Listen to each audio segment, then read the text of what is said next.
would be so worried about like, is this okay Go the whole for it. time? Do you get what I'm saying? Like, I would be like, is this all right? Yeah. That was recorded, right? Yeah. Okay. Yeah, definitely. That was definitely recorded. You're still doing it.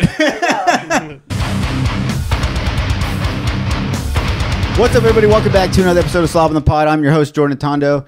To my right, I have my chode host, the Grizzly Bear himself, Emil Shaya. Hi, just sending a text message. You piece of shit. You're always... Dude, he's so unprofessional. I apologize, Jennifer. I apologize. Is it Jennifer? Jen? Can I call you Jen? You can call me Jen. Yeah. All right, Jennifer.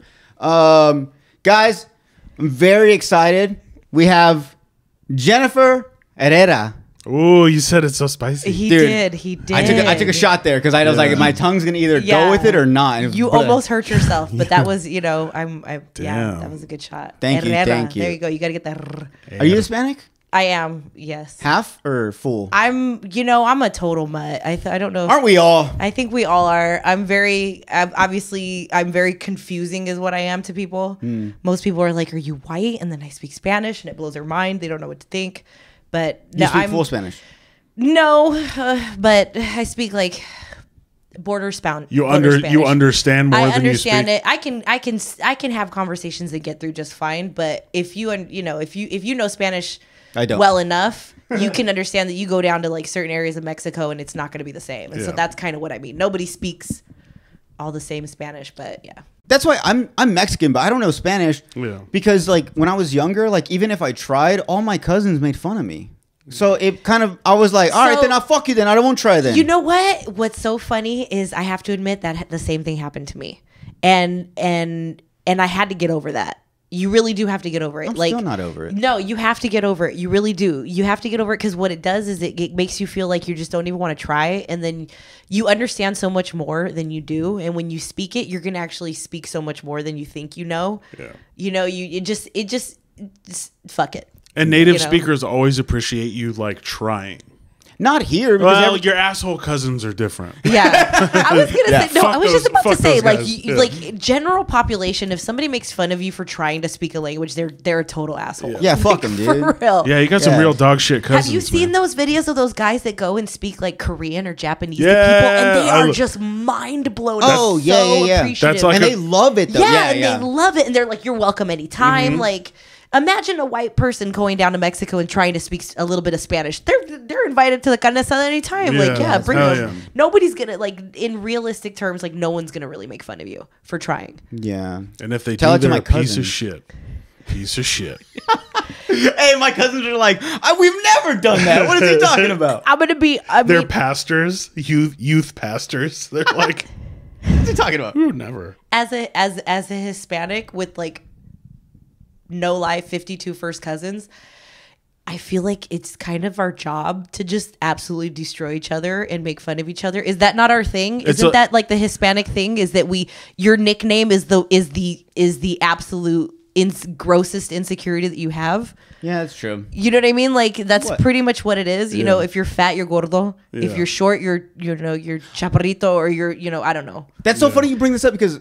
I wasn't talking to you. So maybe someone at work, but we were talking about how like you have those cousins where because maybe when they were babies they were chunky, so they were called gordo. Yeah. But then they grow up to be like 6 foot, like 180 pounds, so they're like skinny, but they still have that nickname gordo. Well, Flacco's already taken. Yeah, but well, yeah. You can't just give him Flacco's nickname. But he only got that because he used to be fat. Then there's people that are actually fat, and then they're also called gordo. Yeah. They just always. Well, they got their nickname later. Yeah. Yeah. Either way, it sticks with you, and that sucks. Well, my nickname's always like, I mean, in my family, like we all use nicknames, and they were just ultimately, just to make fun of you. So for me, I was like a super big nerd. Oh God! So my name was Jeff a Nerd. That's really good. They took wait, what? Jeff a Nerd. They jumbled her name. They just took my name, Jennifer, and it's just Jeff a Nerd, and like. They called me that for the longest time. That's good. And it is good. Yeah. Like, come on. That's what I had big, thick glasses. I was always all smart and in school and, just super into school and doing my homework. And so they made fun of me. So I told you, they will point out the one thing about you that they can, just totally rub in your face. But That you were smarter than them? They were just like, fucking bitch. Yeah. You know what I mean? Like, we're Mexican. Like, you know what I mean? Like, they hate you for everything that's good about you. Yeah, you think you're hot shit, bitch, with your 4.0. So fucking smart. Yeah. You know? And so, but the only reason why my nickname actually changed was because my cousin's daughter, when she was like a toddler learning our names, we were all like in junior high, we would tell her, like, you know, say Lori, say Jennifer, and for whatever reason, this is no lie, we asked her say Jennifer, and she would say Leflo. Nice. Like, don't ask me why, but and so then ask some of my cousins, they still call me that. So then it changed into the new nickname stuck, and it stuck to whatever her daughter called me. Oh, that sucks. I got the same thing from my brother. He couldn't say Jordan. He would call me Jaja for some reason. So then, like, growing up, I was always just like Jaja. So, like, in public, it just sounded like dumb to everyone. I'm like, wait, what'd they call you? And I'm like, I gotta explain this. Yeah, and then you gotta like go down the rabbit hole. Like, Mom, I'm 18 years old. We're still doing this, dude? Yeah. My name's Jordan. That's cute. That's how it goes, yeah. And so for me, like, no one ever calls me Jennifer, like, ever. Yeah, it's super formal. I never hear Jennifer. It's always Jen. And then now my whole football team is just Juicy Jen. Oh, nice. Or JJ. Well, you're jumping ahead because we haven't got there yet. Sorry. She mentioned football, but we'll get into that. Brief introduction. She's a professional women's football player, bicycle enthusiast. Does that sound about right? And an endurance athlete. Can I say that? You can say that. I mean, it's just an all-around athlete. Yeah. All-around athlete, yeah. Functionally fit, yeah. Just ready for anything. No. Yes. But obviously you guys football. Oh, well, yeah. We'll get there. Chill out, dude. You guys are jumping ahead. You keep saying we'll get there, and then you said it. I have notes. I have to give her an introduction. Okay, all right. We have to, you know. So He's we always, like, didn't we just get there? Yeah. It just got. So we have this thing with the podcast where it's called Queef Quotes. The reason we call it Queef Quotes is you like it? Yeah, you like it? It's kind of like a thing where... It's good, right? Queef Quotes. Okay. So it's pretty much just like, I don't know. I feel like sometimes I think like people that need like a motivational like speech or something to start their day or whatever it's kind of corny to me. I understand it. I respect it. I used to be that way, but now it's just like, you're really just going to listen to this. So we have our own thing we call Queef Quotes. So we just pick out quotes that I found on the internet, and then that's it. It's just like a thing. So. Okay, I feel like I need a point of reference to understand what you mean. So go for it. Okay, so today's Queef Quote for the episode is, I'm tired of people who want to reign with me, but don't want to go through the rain with me. All right?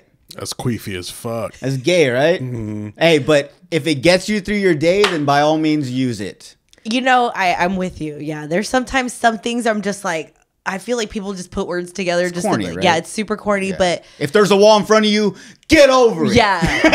Well, they're just like, yeah, seriously. Very broad.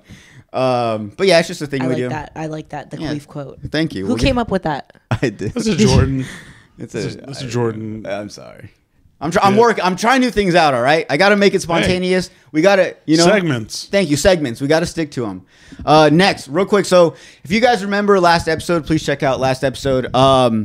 Emil shat on me because I switched from Verizon to Spectrum. At the time, I didn't think anything of it, but he pointed out the fact that like people that have Spectrum Mobile is usually like not doing good in life. So he just shat on me for a whole like 10 minutes, and everyone listened to it. And then what happens? Wait, 2 days later?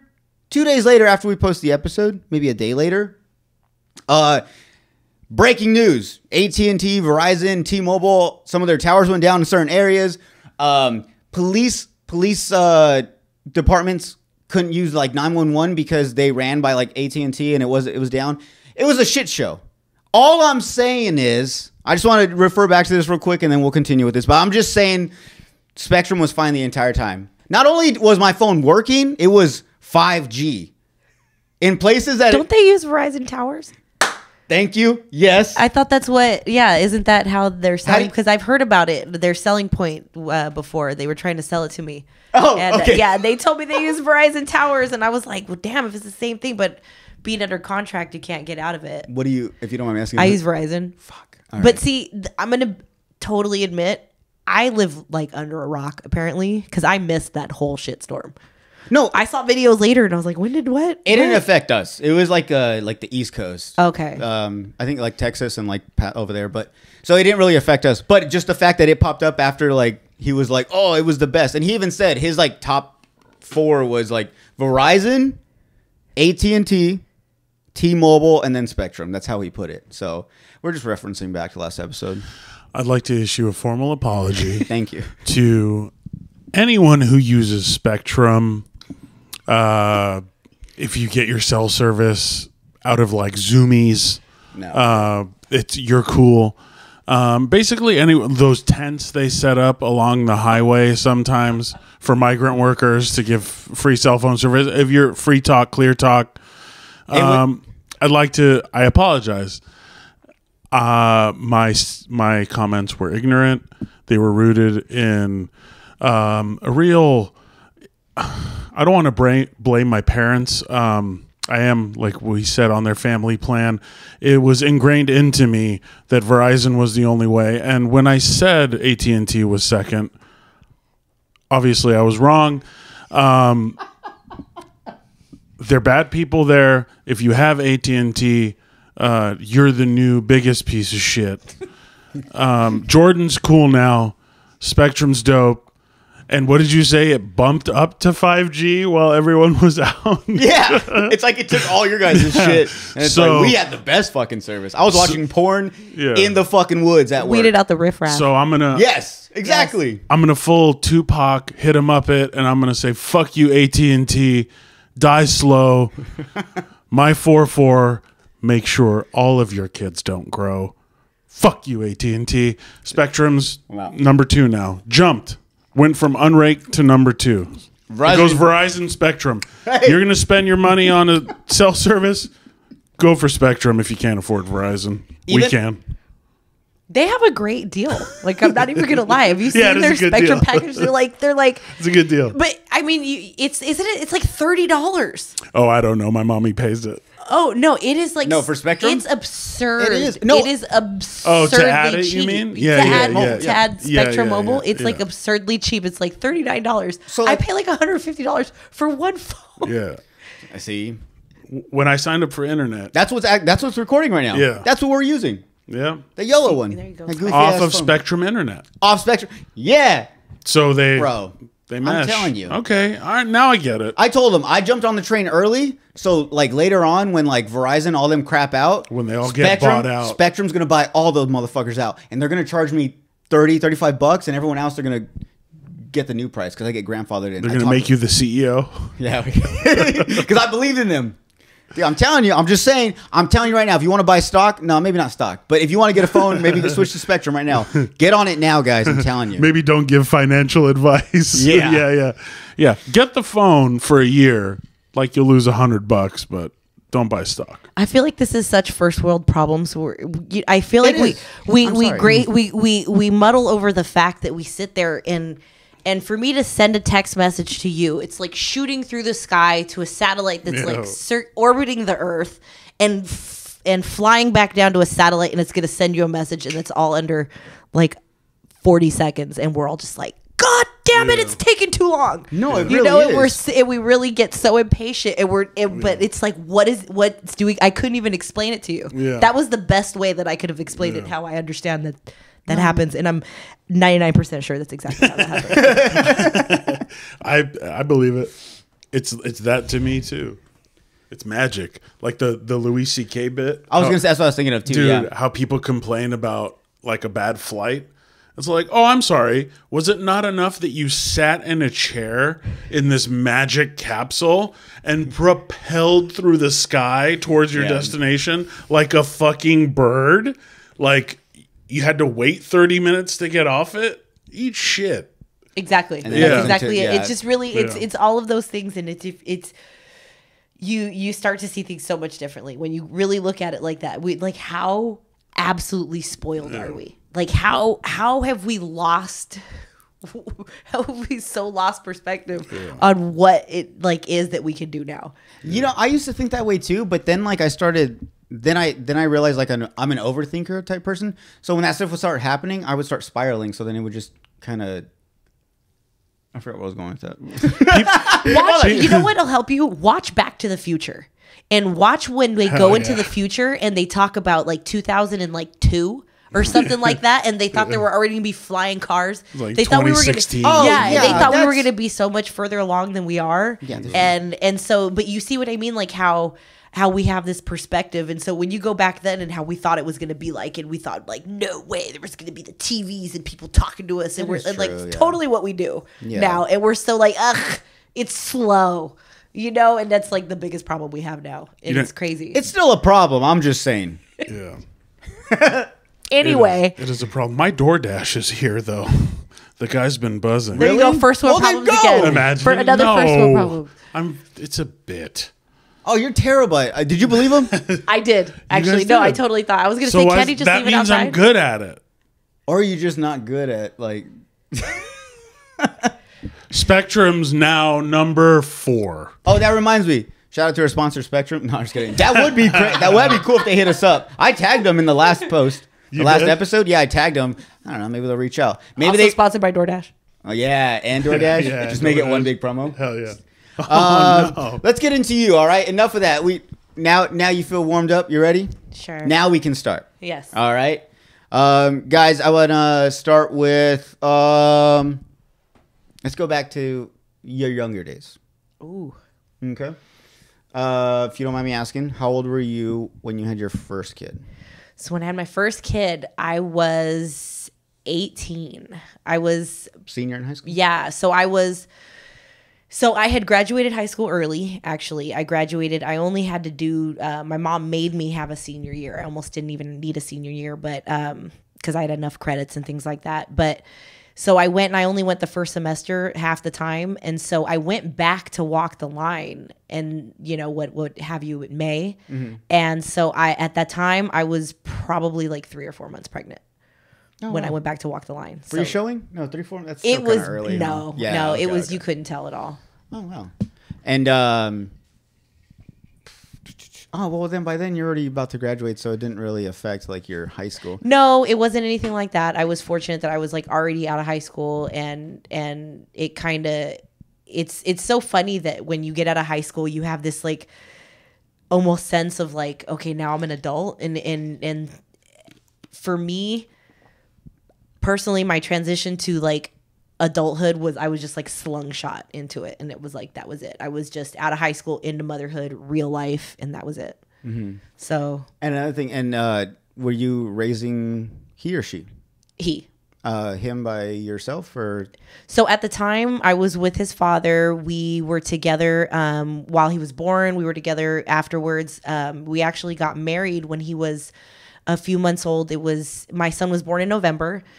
And that following March, we got married. And so he was part of the wedding. He had a little suit on and everything. And so, yeah, we got married. And it was, you know, a little formal wedding. It was a small occasion, just close family and friends. And it was nice. We really tried to do the right thing.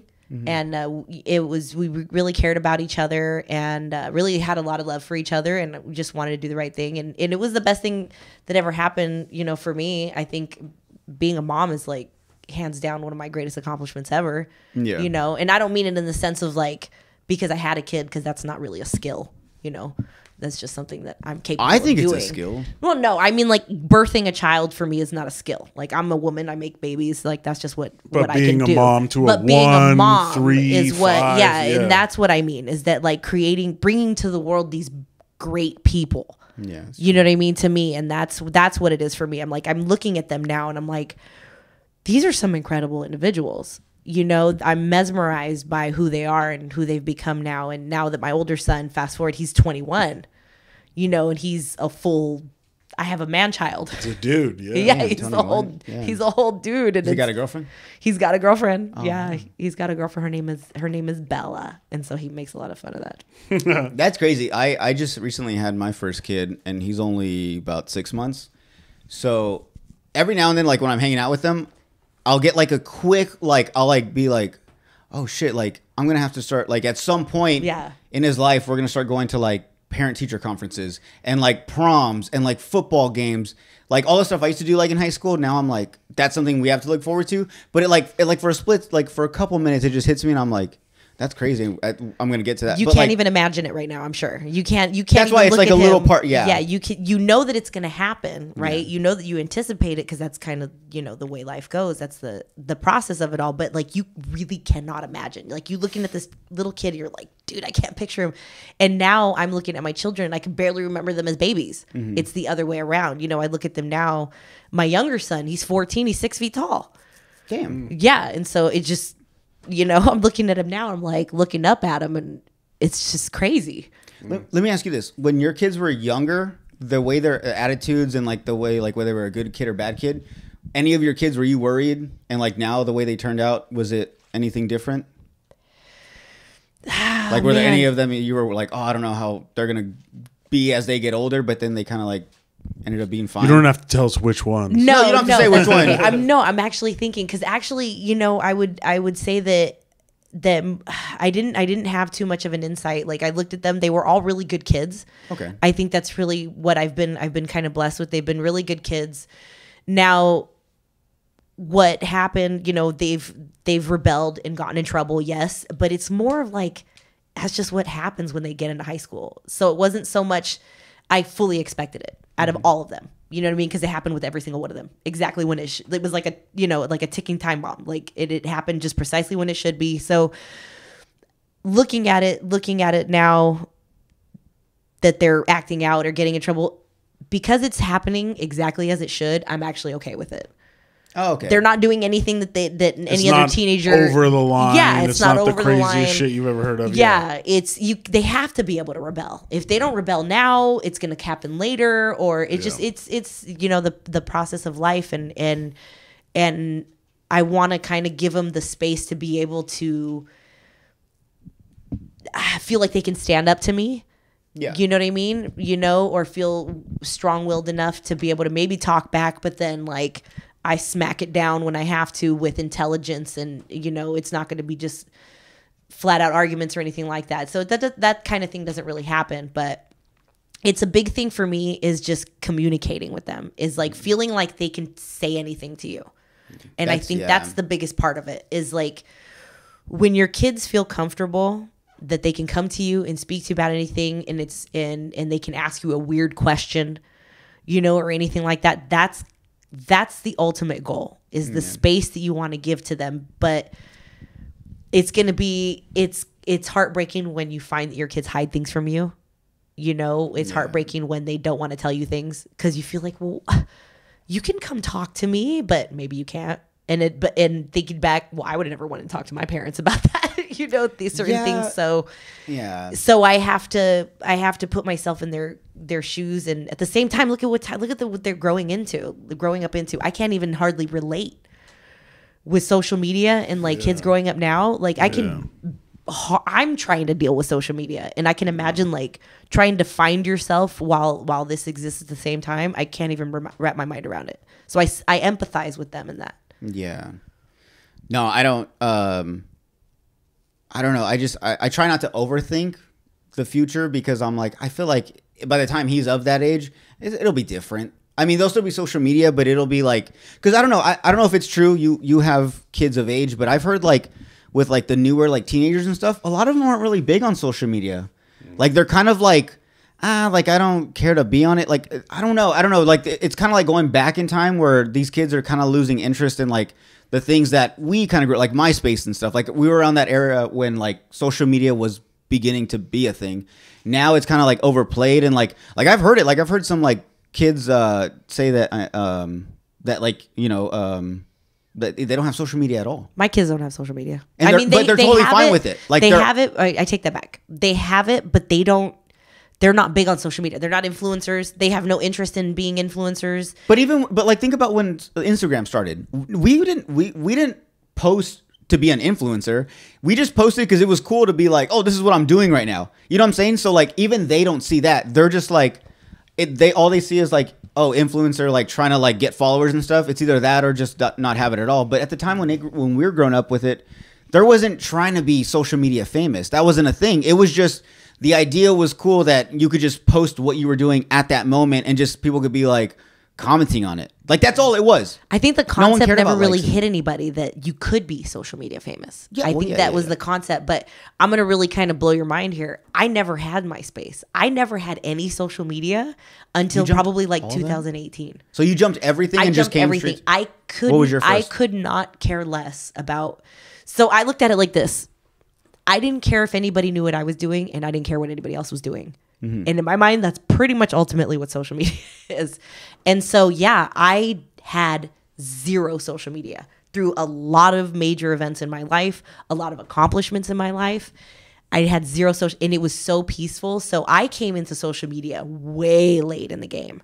Like, yeah, I didn't even get a Snapchat or an Instagram until 2018. And yeah, because you have a pretty big following now in such a small amount of time. I learned the algorithm. You gotta share You gotta share that with us. I treat social media and Instagram exactly for what it is. As a platform. Marketing. It's not even marketing, because I don't sell anything. If anybody notices that, I have nothing to sell. I don't promote products or anything like that. I'm not selling anything. What I'm sharing is my cup is overflowing.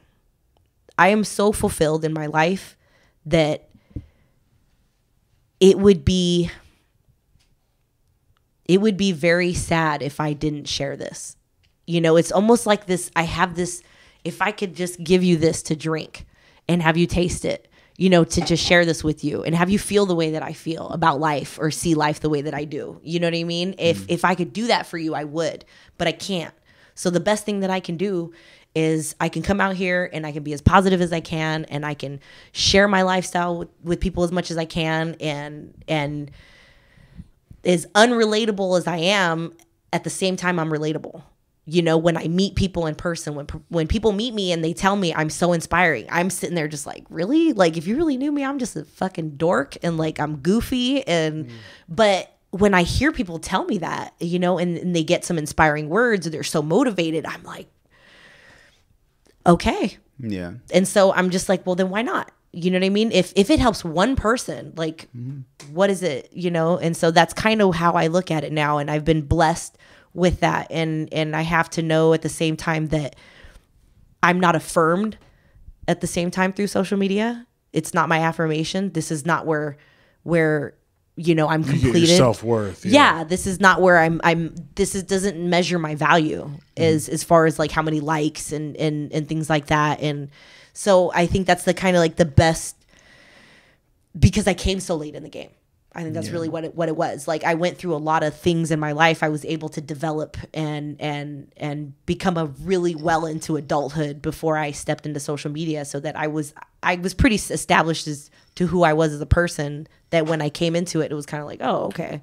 You know what I mean? I see it now, but don't get me wrong. I mean, you know, getting caught up in it, you can. And so I've been known to come off for months at a time and just go dark, and like nobody knows where I'm at. Nobody knows what I'm doing. And that's all that it is. Yeah. Just, I need the time to, because what I'm posting and what I'm saying and what I'm sharing is so genuine, to be honest, you know, that it can drain me, you know, and so at the same time, I need to refill my cup and refocus on myself, take the time out, and then come back on and be like, hey, you know, I'm a better person now. So when you take breaks like that, it doesn't affect your algorithm?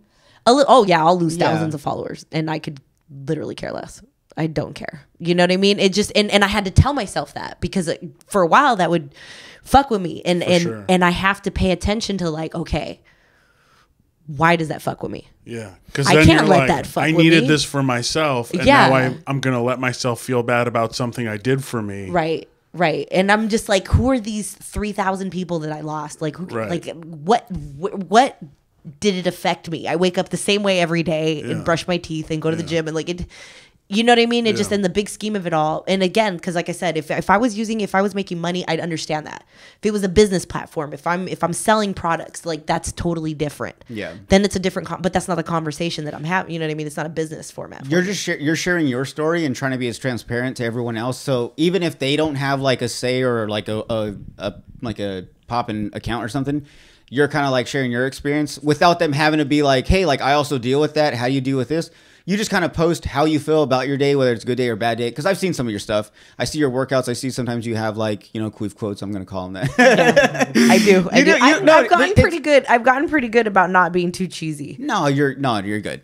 But what I'm saying is you put that stuff out there and it's just to let everyone else know like, hey, this is how I feel. You may feel this way as well. This is how I get through it without having to DM me or like make yourself public to everyone else. You can just like follow along my story and be like, oh, that's how she deals with it. Oh, okay, I've dealt with something similar. So you know, admittedly, I don't do that. I feel like no, you don't do it on purpose. No, I was gonna say I don't feel like I share the softer side of myself as much as I should, and it's kind of interesting that you bring that up because it's something that I'm trying to lean a little bit more towards because the only reason why that's something that I think about now is because of what I'm told by other people how they see me, like just this tough person. I'm so like strong and so this and that, and I'm like, man, I am just as insecure as the next person. Are you kidding me? And they're like, no way, you're so confident. And I'm like, are you kidding me? What? And so, and I'm like, oh my gosh, and I can understand. And then I wonder, I'm like, do people really believe that I'm not insecure? Do people really believe that I can't be? And then I see what I post and I look at, you know, again, I can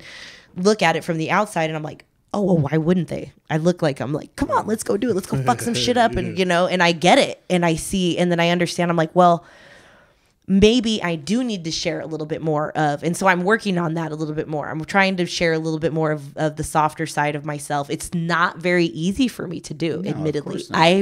I have to be tough. I've been tough for a long time and I kind of feel like I have to be tough. And so it's a part of me that I'm working on trying to be a little bit comfortable with, but it's more so it's there and it exists. You have to just be really close to me, and it's very difficult for me to drop my guard to show that side of me. No, yeah, I mean, you got to have boundaries at some point. You know what I'm saying? You can't just be putting everything out there. Like at one point when I first started the podcast, I was just telling stories like if they were just like whatever, and then I was like, oh, there's not mystery, but there's some stuff I got to hold back that like it's got to be stuff that I tell with my buddies or, you know, my family and something. Not everyone needs to know about everything. What's up, guys? I just killed my mom. Yeah. Having a bad day, everyone knows how that goes. And I'm going to be honest, I actually I always feel really bad for people when I see them do that and they post such personal things like arguments they're having with siblings. People I know, I will DM them and say, take that down. Yeah. Take that down. Like, I mean that as a friend. You know what I mean? Because again, your closer friends are going to call you out. You know, a good friend's going to call you out. And I will message these people, direct them, and be like, take that down. Nobody needs to know this. Why are you posting this? And I get that you're angry and you want, but again, and so that's where it comes back to where you're getting affirmed. Are you feeling like posting this is going to just reaffirm something? You just want somebody to agree with you and be on your side. And so that's why I love those Am I the Asshole?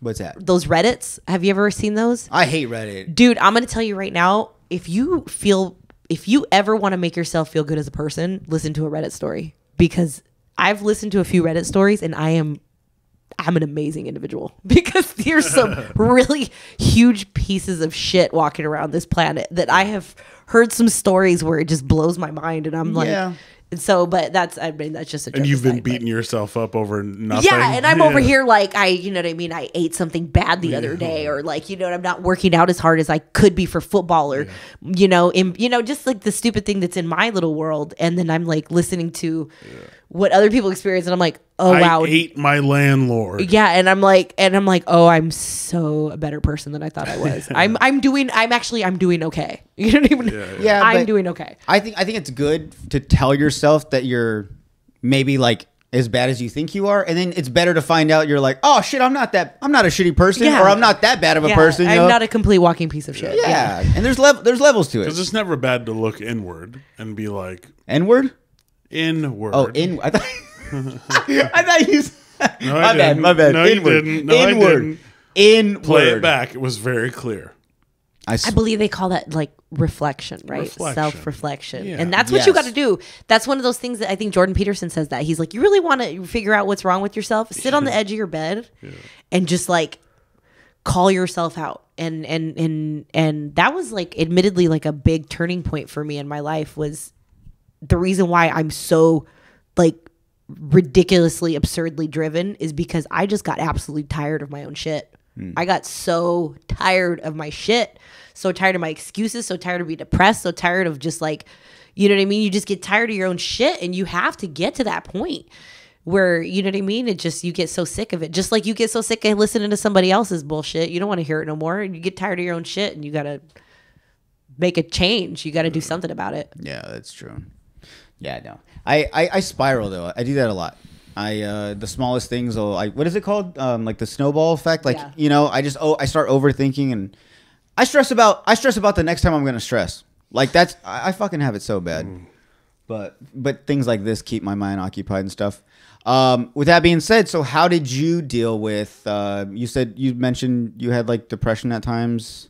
Oh yeah, for sure. Oh man. So, I mean, it can go all the way back to early on when my children were the littlest, and being with my younger two children's father. And that was like, they're just like, it's almost like when I think about it in my mind, I can put like a dark color to it. You get what I'm saying? Like, we all kind of see, I don't know if you put any physical attributes to like history or past, or like there's colors, sights, flavors, you know, things like that. But like I look back at things and like something like that is super dark for me. And that was dealing with what I was going through with my children's father. He became a heavy drug addict. We were together for about 7 years, and it was about halfway through he started really showing the signs of it. And I'm talking like disappearing for days. All of his money was gone. I'm paying for everything.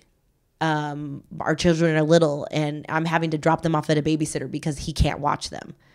I'm getting phone calls from him, you know, to come pick them up while he's there, because he can't even stand being there because he's, you know, sobering up or something like that. And I never told anybody. I wouldn't tell anyone what was going on. I didn't tell anybody in his family. I didn't tell my family. Nobody knew what was happening. People could tell something was wrong because, especially with his family, you know, if he's not showing up for Thanksgiving, if he's like just disappearing on the kids, and just, we can't find him for days, you know, obviously those were things. But I kept them for the most part, and I dealt with that in such a terrible way. You know, I just swallowed it all and didn't tell anybody, and was so ashamed of it. And so I didn't know what to do. It was like when you're handed something in life that's so heavy and you are so unprepared for it, what do you do? You know what I mean? And this is like, again, there's no social media. I don't have, I'm. And he wasn't a drug user at all when you got together? No, not even close. So you saw a complete 180. Yeah. Sure. Yeah. Somebody who was just happy, good looking, playing basketball, athletic, in shape. You know what I mean? Just a regular person, you know, had a great job. You know what I mean? He had a great job, made good money. Our kids had great health insurance. It was, everything was just fine. And so that's what was happening. It was like making good money, blowing it all, and then just the partying and the partying and the partying. And yeah. Damn. And so dealing with that was, oh man, really, the thing that saved me ultimately was fitness.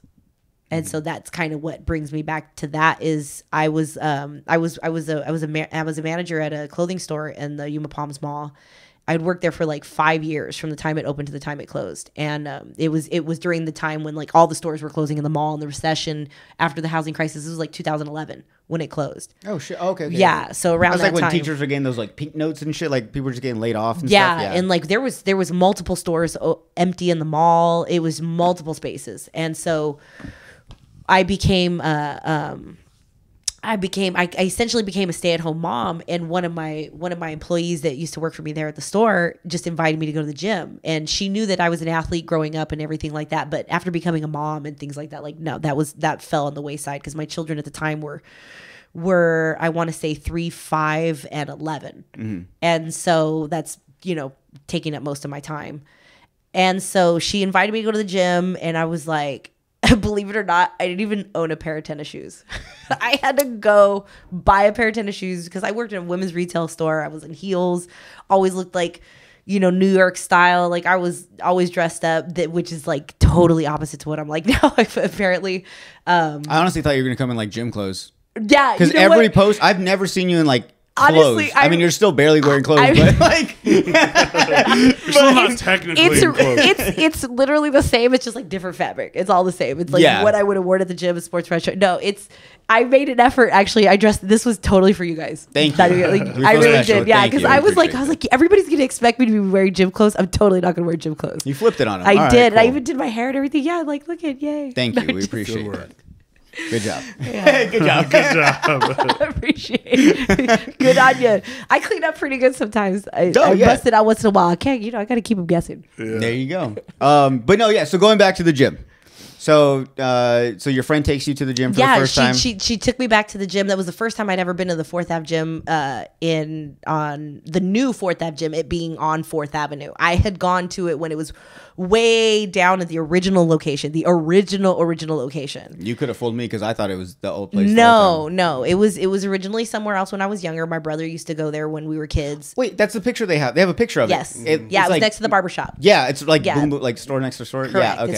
It's right there. And so it was still on 4th Ave. And so, but growing up, see, the thing is, the reason why I didn't have to go to a gym growing up is because we had a gym in our backyard growing up. Like I grew up in fitness. Like that is was your dad like my dad was not like a big buff dude, but my dad was 6'2", 220 pounds. Like he was a slim dude, always healthy, never had a belly. My dad has never been overweight in his life, always slim. He worked for the railroad. So we had weights and stuff, but it was mostly my brother and I. We played sports. My brother played football, soccer, baseball. I played everything. You guys were always active. We were just always active. Had the gym in the backyard. We had we were original like backyard gym people before having a gym at your home was a thing. Yeah. So so going into 4th Ave, she brought me in there, and I remember being so just. I didn't want to look around. I was so embarrassed. It's so the opposite of what I'm like now. I went in there and I was just like doing whatever she was showing me to do. And I was so uncomfortable. But at the same time, I think it was so familiar to do something for my body. You know what I mean? Very active. And it tapped into something that was maybe either, something that I recognized as a kid. So, that meant something to me. I don't know, whatever it is, or it's our nature, to be healthy and in shape and feel better about ourselves. But once I started doing that, it kind of was like my escape at the same time. It was something that I could do on my own, and I wasn't around my kids. I wasn't around I wasn't at home. I wasn't in that hell, of a home life that I basically had. And so I was able to go to the gym, and it substituted for not having a job, and so I went back to school full time at the same time I was working on my degree, and just going to the gym, and I just enveloped myself in it. And so for the first year, I stayed at the upstairs part of the gym. I didn't even go downstairs, and I would just like watch people, what they did, working out, to put in perspective, this is probably like around 2011, like I said. So this is, again, still before Instagram. YouTube was the only place you could really at the time find like workouts.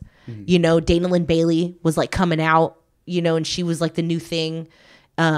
Chicks with muscles was not really huge at the time, but like for whatever reason, I was super drawn to it when I would see it. And so later on, I kind of realized that what I was ultimately doing was building this shield around myself, basically this armor to protect myself. And I didn't know that's what it was, but it was whatever it was. I would go in the gym and build it, and I loved seeing what was happening to my body.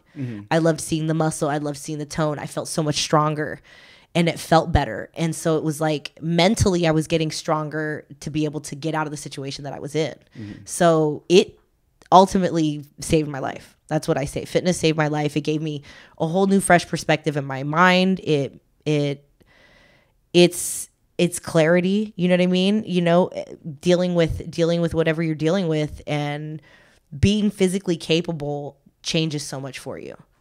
And so if you really, there's so much studies into it. There's, especially when, like I said at the time, going to college, taking like psychology classes and things like that, taught me a lot. It's called Maslow's hierarchy of what is it called? Maslow's hierarchy of motivation. Have you ever heard of that before? No. So what it is essentially it's this concept that we are already predisposed to. We're all seeking motivation, right? We're all trying to find motivation, but we're predisposed. It's kind of like a pyramid, is that if one thing, as long as one layer and one step is fulfilled, you can move on to the next one, and you can move on to the next one, you can move on to the next one, so on and so forth. And it's so as long as you kind of like get through these stages, looking for motivation, it comes naturally to us. And so it starts with something as simple as is sleeping, eating, excretion. Like that's like stage one. That pooping? Yes. Oh, okay. I'm just making sure. But hold on. So think about that. Let me put it in perspective for you, okay? Let me put a realistic concept to it. You wake up, you ate like shit the night before. Yeah. You wake up, your stomach's all fucked up. Always. How motivated are you in the morning? What's your mood like? How are you treating the people around you? Oh, yeah. Look at that. Yeah, 100% of the way I treat people is based on how I'm pooping. Yeah, For well, sure. your stomach hurts. I'm not even. Dude, I'm not being an telling asshole, you, if for you real. don't get up and you don't have that, if you have a routine and you get up in the morning and you have your morning and you do your due diligence in the morning, Yeah. if you don't do it, your whole day's fucked. I don't know about you, but like, right? And it's just like it changes everything about. So look at that, something just that simple. So imagine everything that's all good. You wake up, you feel great. You know what I mean? Your day's productive. Look at how something like that changes everything about it. So then you go on to the next thing. You feel, you know what I mean? You're healthy, you feel better. And then you go on to like shelter and security. So that moves on to something like being able to get a job, being able to secure a place to live, take care of yourself. Okay. You feel comfortable and established with that. You feel a bit more confident. You become more sociable. You know what I mean? You can make friends. You can start seeking out other people. You start making connections, right? This is the third step. Then you feel more confident making connections. You start furthering yourself as an individual, getting smarter, educating yourself, things like that. That's the natural progress that we go through. And anywhere one of those, if you can't get through any one of those steps, the whole thing won't make any sense for you. And that's just, eat well, take care of yourself, sleep well, eat well. You wake up, you feel good. Yeah. You feel like getting a good job. You feel more confident. You're doing good at your job. Man, you might well get a girlfriend or a boyfriend. You feel more confident. You can take care of them. You get a house. You know what I mean? And you want to invite more people over. Man, you're feeling a little bit more confident. Now you're going to start, enhancing yourself as an individual. You're starting to meet more people. You want to be more educated. You want to be around better people. You see how that just kind of can naturally just... Yeah. Think about the most, especially with people being fit. Like it's kind of like a badge of honor at the same time. You wear it. Why do you think that when you see somebody who's really fit, you know what that person has to go through. You know what that mindset takes. And so it's just kind of like a natural respect that you give to that person. And so a lot of it is that. Yeah, it's just the motivation and it really helps. I'm telling you. Yeah. Well, I mean, then there's those like now that's like a thing too is like pump covers. That's like one of those things where, like I don't know, like you're what is it? You're self-conscious about your body, but low key you have a dope body. Like show it off, but like I know that's a thing now. Like people just hide they wear baggy shirts so that way you don't see the cuts and the rips and the buffness of anything. It just leaves like up to imagination, which I think is pretty dope. Like dude. Hear me out. Hold on. No, for myself. So like I used to always be like a size large, right? Like t-shirts. But that's when I was like working out and I loved the fitted look. As I got older and I kind of like stopped going to the gym and stopped like just being like worried about that stuff, I moved on to XL and I get it. It's so comfortable. It's loose and like it's like and you don't know what's going on. Like I could be like a little like chubby. I could be a little fat. I could have like a little like a beer belly, but the shirt's big and it's comfy, so I feel relaxed. I'm like, shit, they all think I probably look good. And I was like, shit, but like, so like as I got older, I was just like, I don't know. I started changing my mindset to where I was just like, I'm just gonna wear like comfy clothes, and then I don't need to be healthy or work out. Well, you just as long as I feel good. You really honestly have to. You have to just get over it. So, I guess. I mean, one thing I can put on the table is like me having stretch marks. I've had and I walk around in a crop top. And to like honestly, to some people that is just can be gross. Like, how can I show that off? I've had women comment on it, like, why don't you cover it up? Like, I've had other women like point it out and be like, oh, you're so brave that you just don't care and show your stretch marks. And I'm like, thank you for pointing them out. Yeah, that's almost worse. You fucking bitch. Yeah. You know what I mean? I get It's like what a backhanded compliment. Yeah, and I get what that was supposed to mean, you know? Yeah. And, no, I don't really say that to them, but, you know, and I'm just, you have to like, and I'm thinking at the same time, so I've done modeling before. I've had pictures of me modeling. One of my rules with the photographers, I don't want those retouched. Don't make my waist smaller. Don't do all that crazy shit. What about the blemishes and shit? So, leave that too? No, leave them. Yeah, scars and because I'm so exhausted by other things that I have to worry about. Is that seriously? If I have to change and cover, if you have a problem with my stretch marks or anything like that, please walk away from me. Yeah. Do not talk to me. Like, I don't know what to, if these bother you, if this is the one thing that, if this is where you draw the line and this is a problem for you, I don't know if my few stretch marks around my 6-pack bother you, Right? you're a fucking idiot.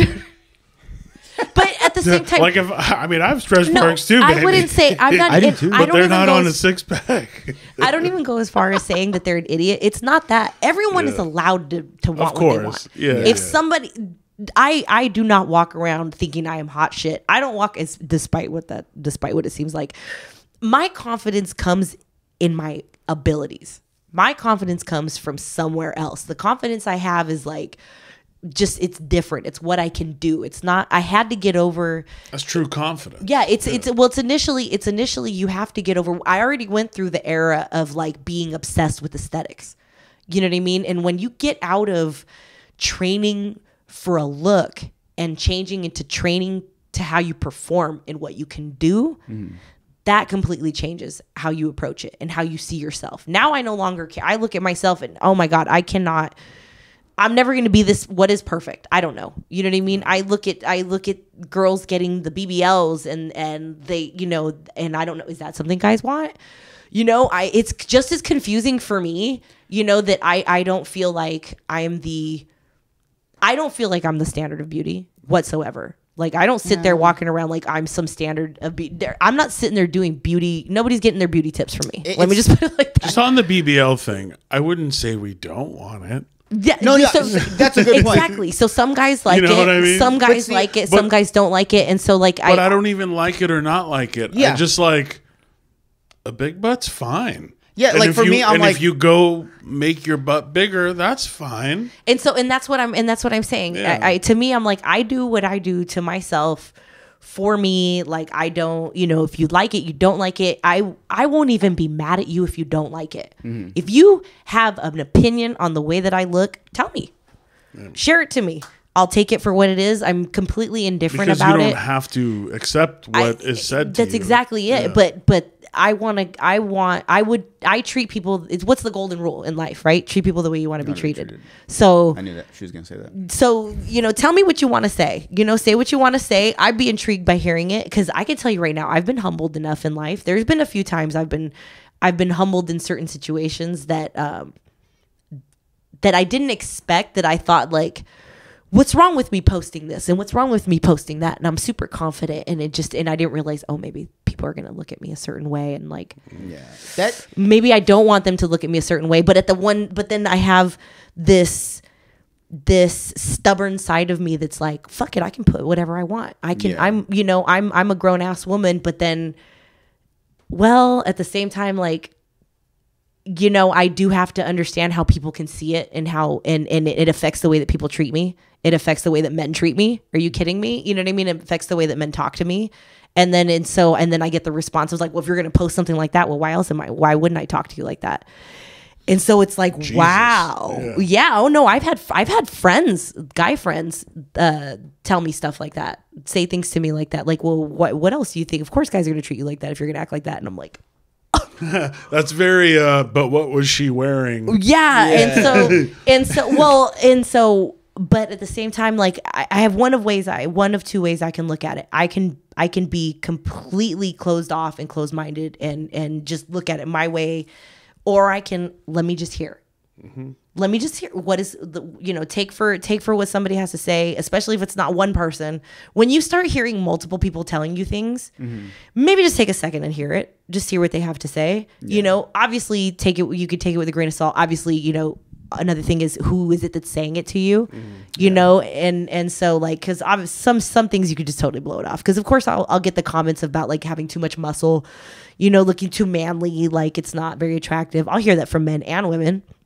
Yeah, no, I mean, everybody's got their opinion on it, and that's fine. It doesn't really matter to me, but I'm also not the like, fuck off, I can do whatever the fuck I want. I'm not like that either about it. I'm just completely indifferent. I'm like, dude, have your opinion. Objective question. Do you ever hear those comments from anyone who's even remotely in shape?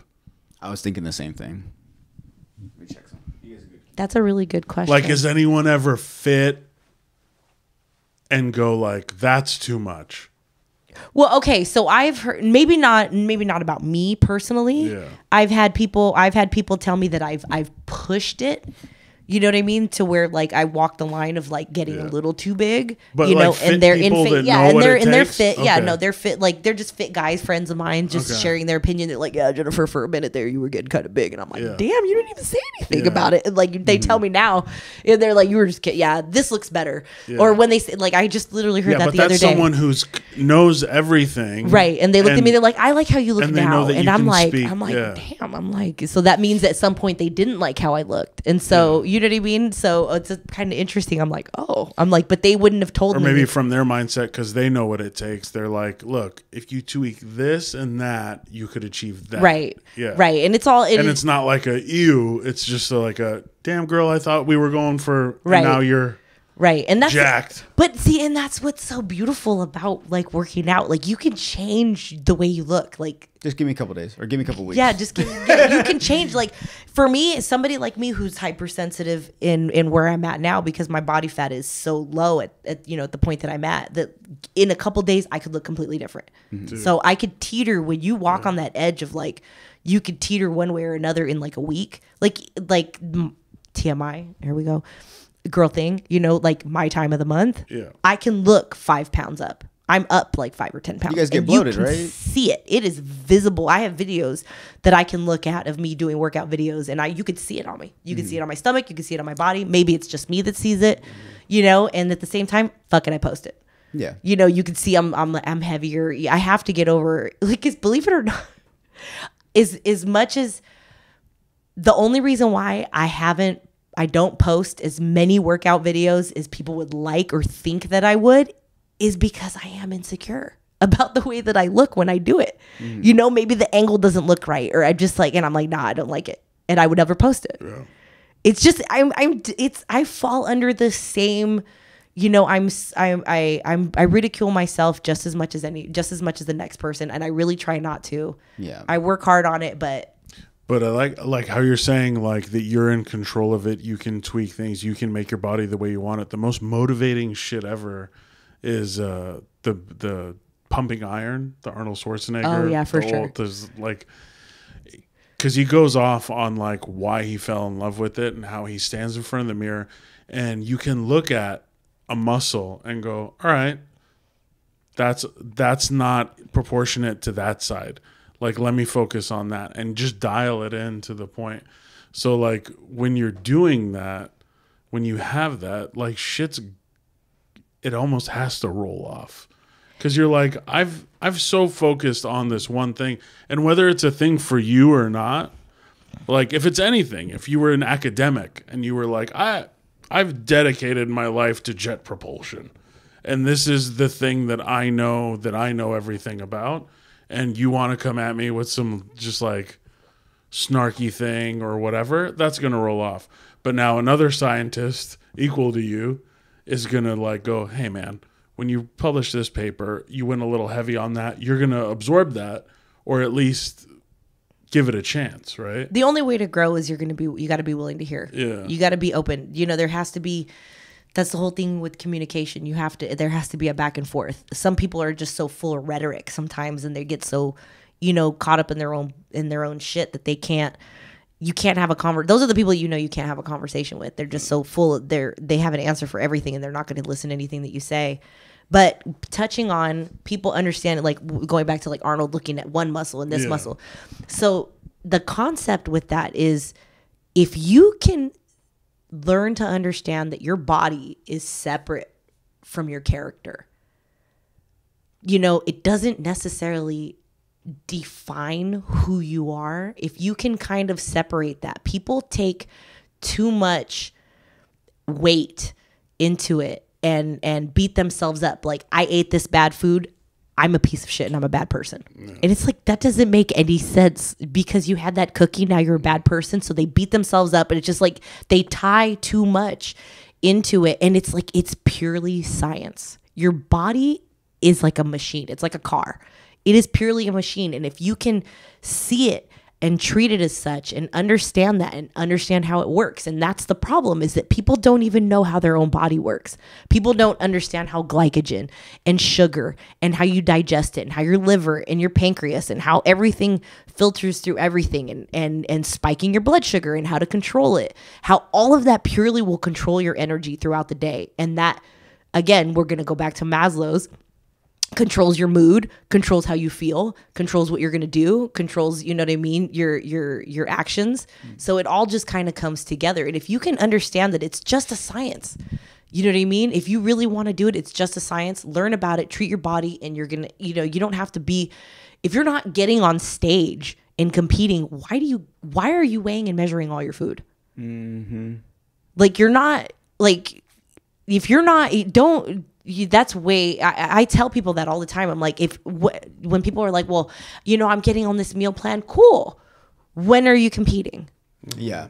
And don't get me wrong, you know what I mean? Prepping your food is the smart thing to do because it's being organized, and I meal prep as best that I can. But sit there and go 6 ounces. But when beef, you have, when you're weighing and measuring everything, cool. What's the goal? Yeah. Are you trying, you know what I mean? And I'm not, and to everybody who, I'm not saying that you have to be getting on stage to eat like that. That's not what I'm trying to say. I just mean that, like, if your intention is just to try to lose some weight and you want to feel good about yourself, why are you treating it like it's like it's this major science project? You know what I mean? That you're obsessing over, when there's a whole reason why it's called a lifestyle. It's a whole reason. There's the reason it's a lifestyle for a reason. People want short-term solutions for long-term goals. Because the goal is to be fit forever, right? It's not to be fit till just summer. It's not to be fit for the next 6 months. It's not to be fit for a year. You know what I mean? There's no end to it. You want to just be ultimately healthy, right? So if you treat it the same way, it's just like, it's the whole lifestyle. It's literally everything that you do. It's when you wake up. I mean, if I like walked you through a day of myself, these are all simple things that I do that set me leaps and bounds apart from most people. And they're just simple things. I wake up, I have a bottle of a Bragg's apple cider vinegar right next to my bed, believe it or not. I wake up, open it up, take a shot of that. It's the first thing I do when I wake up in the morning. I remember those Take a shot of that. It's that simple.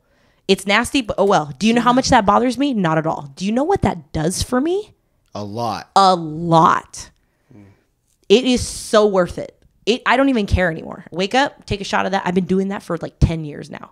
Damn. It sets my stomach. Do that. Drink some water. I take a caffeine pill, believe it or not. I do take a 200 milligram caffeine pill.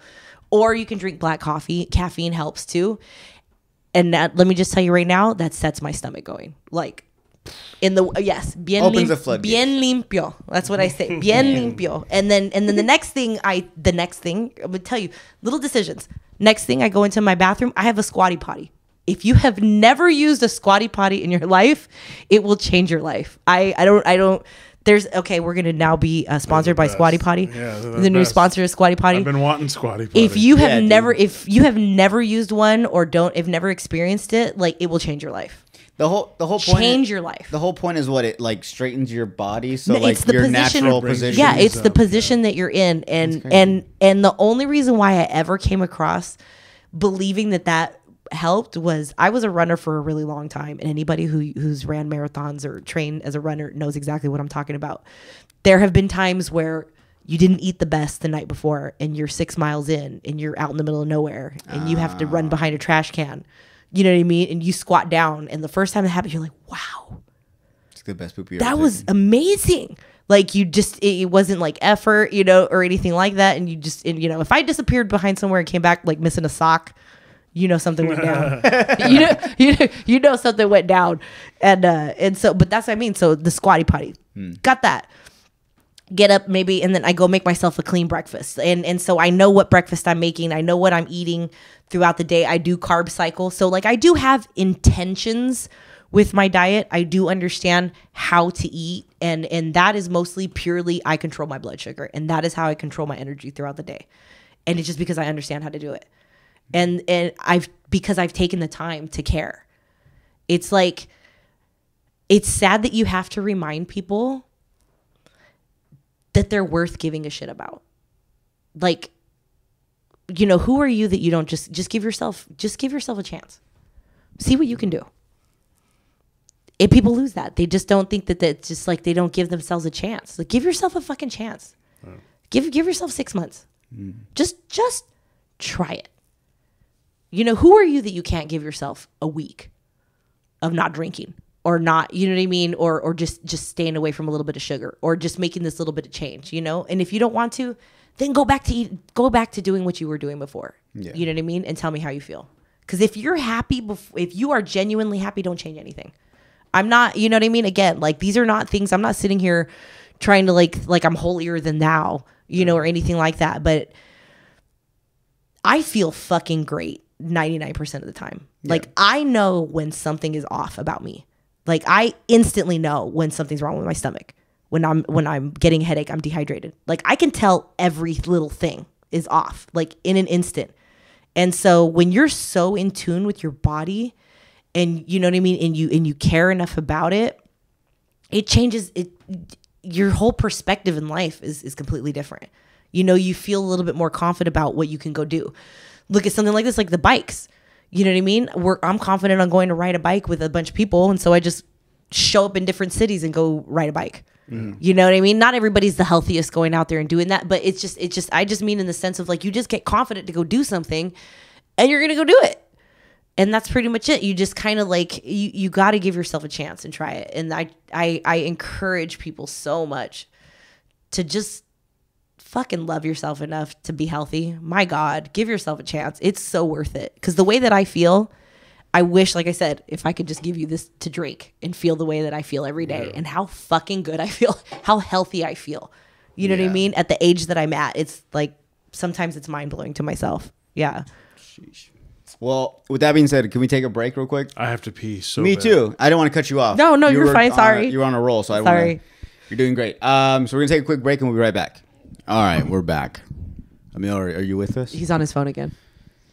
Just send him a quick text message. So unprofessional. We'll start with He's checking Adam. on his OnlyFans. I'm checking out my OnlyFans. He's replying to all his DMs. I'm counting my followers. All 4 of them. I have 24. I like how you don't have a mic next to you. $1.99 I have a month. 24 $1.99 a month. for followers. Feet pictures are free. Oh, my OnlyFans. Let me ask you No, this, no, I'll pay you to look at my feet. right? I know. Yeah, these old things. Woof. What about, okay, let me ask you this. We can cut this out or you don't have to answer, but you said you do modeling and stuff. Obviously, like I'll post your Instagram if you like, and people can scroll through your stuff. But has OnlyFans ever crossed your mind or feet or anything of that sort? Of course it crossed my mind. Of course, because you know what I mean? It's the thing now. You know what I mean? It's monetarily driven. I'm just as susceptible to it as anybody else. You know, I can become a little bit like, ooh, what is that? It makes a lot of money. I want to premise with I don't judge anybody for it, you know, and I hate that I even have to say that. No, you do. But I have to premise Because with people are like, so fucking- yeah, people are so sensitive that like, look, do whatever you want. I have friends that do it. I don't care. Make your money. You know what I mean? Exactly, yeah. Me personally, okay? I have a daughter. I cannot do that. I just can't. Like she is how about this? My children, period. Because I can tell you right now, I know what it would do to my kids and how they would feel if I did something like that. Like, I know how that would impact them and what that would do to them and how it would change the way that they look at me. And so it's not worth it. There's not enough money in the world that would make me compromise the way that they look at me and the respect that they have for me. And, you know, and I look at my daughter, and my daughter is breathtakingly gorgeous. Like, I am nothing. That girl is stunningly beautiful, and she like is the epitome of feminine. Like, she is so beautiful. And so for me, I don't want her thinking that is where her value is. And so I read somewhere, actually, $1 million a month. You don't say fuck that bitch. You know what? I know you say there's no amount of money. $1 million. You don't say, girl, you're pretty. You'll figure it out. What? If she Let mommy get this money. Let me put, like, maybe there.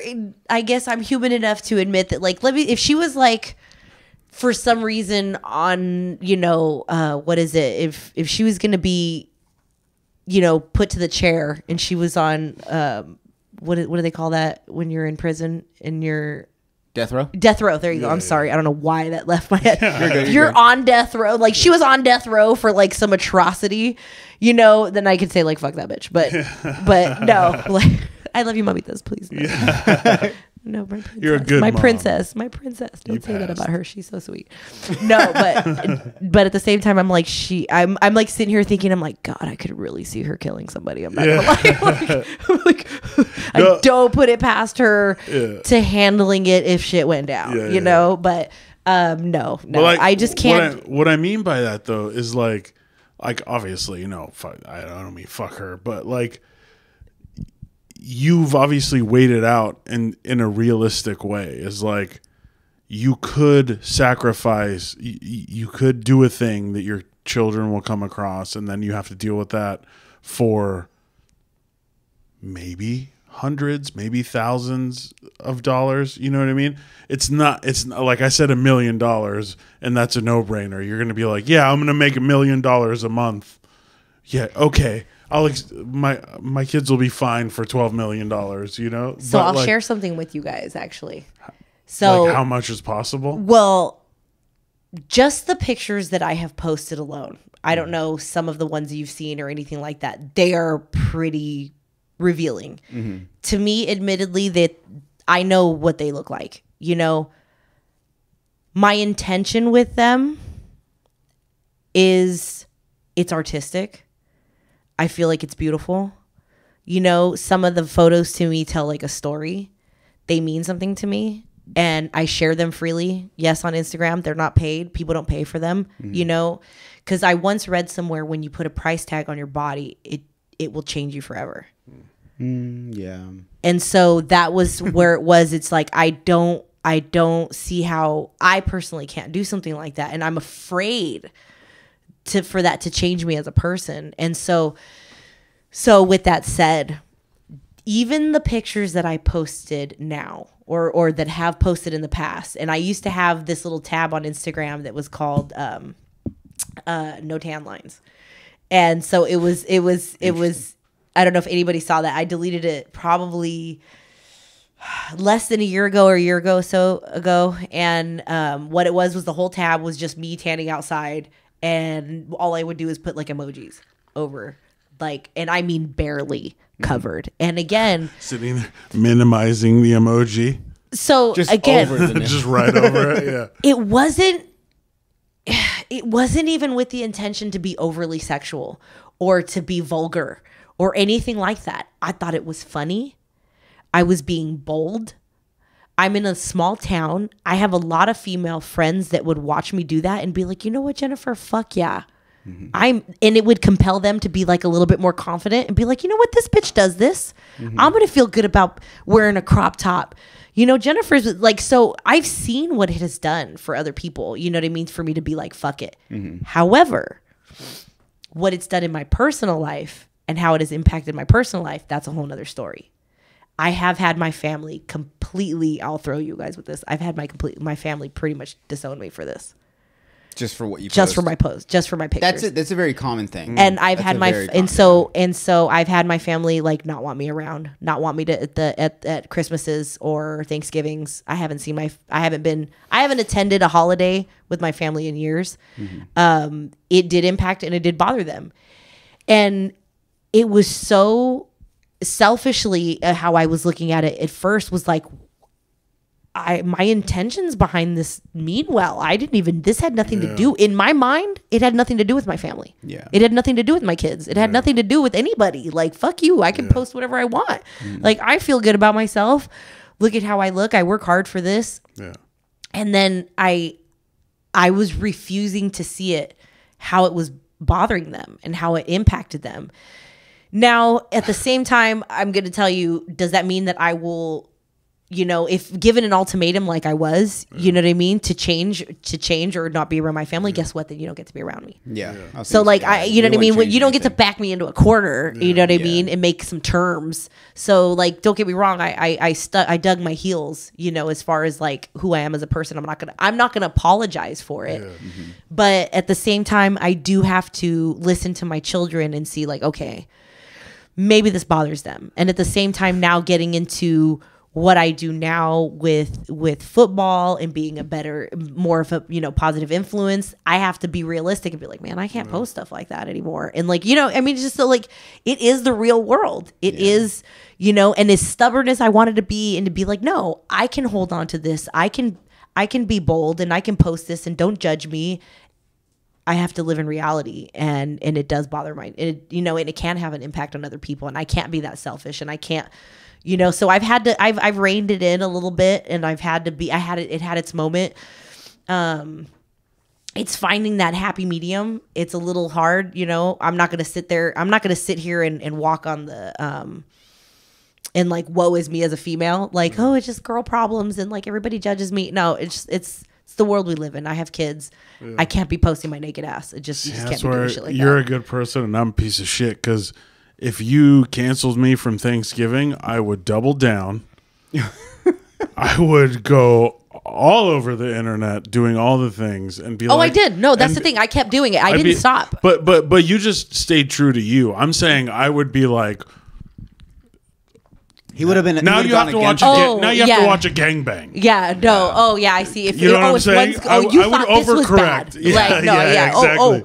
Oh, you thought that was bad. Yeah. I could do much. You thought me without tan lines was bad. Watch me with this room of people. And you're that doing was it. Actually, that was part of my argument. I'm sorry, but that was actually part of my argument. I was like, you really think that's bad? Yeah. Like, I could do so much worse, and that was how I looked at it. Was like, you think but that's I'm saying you bad? Didn't do worse. Yeah, I didn't do totally worse. You would have. Yeah. And so for me, I was like, you think that's bad? Like, I could do so much worse. Sure. But I had people that, believe it or not, like, that were in my life that knew them and were close to that backed me up and were like, told family members, like, what is it that she's doing? Yeah. You know what I mean? Because at the same time, how about this? I don't even drink alcohol. There's not videos of me going out and partying. All of my stuff is positive. Like, have you never drink alcohol? No, I stopped drinking. Probably in my late 20s. Okay. Like, honestly, yeah, it was the best decision I ever made. Like, honestly, I would only drink. I drink once a year on my birthday. And it mostly was because it took me like a week to just recover, because I don't have a soft pedal. So it's like, if one's good, seven's better, so I would just like rage on the one day, thinking that I could do 13 shots. And then I'm like hungover for a week. And that was good enough for me to not drink again for another year. You know what I mean? It was kind of like, that helped a lot. But yeah, I stopped drinking, and most of it was just athletic purposes. Like, it just wasn't good for my training. If I had like races I was in, that's another reason why I actually put myself in these positions, that I have these things that I sign myself up for, because it makes me have to be, more accountable to myself and take better care of myself. But yeah, stopping drinking was like the best thing I ever did. Nice. Highly recommend it. Yeah. Okay. All right. We're feeling a lot of judgment on that side of the room. I didn't say. I'm not saying that you're a shitty person. I just said I recommend it. All right. I've done it for chunks of time, and I agree.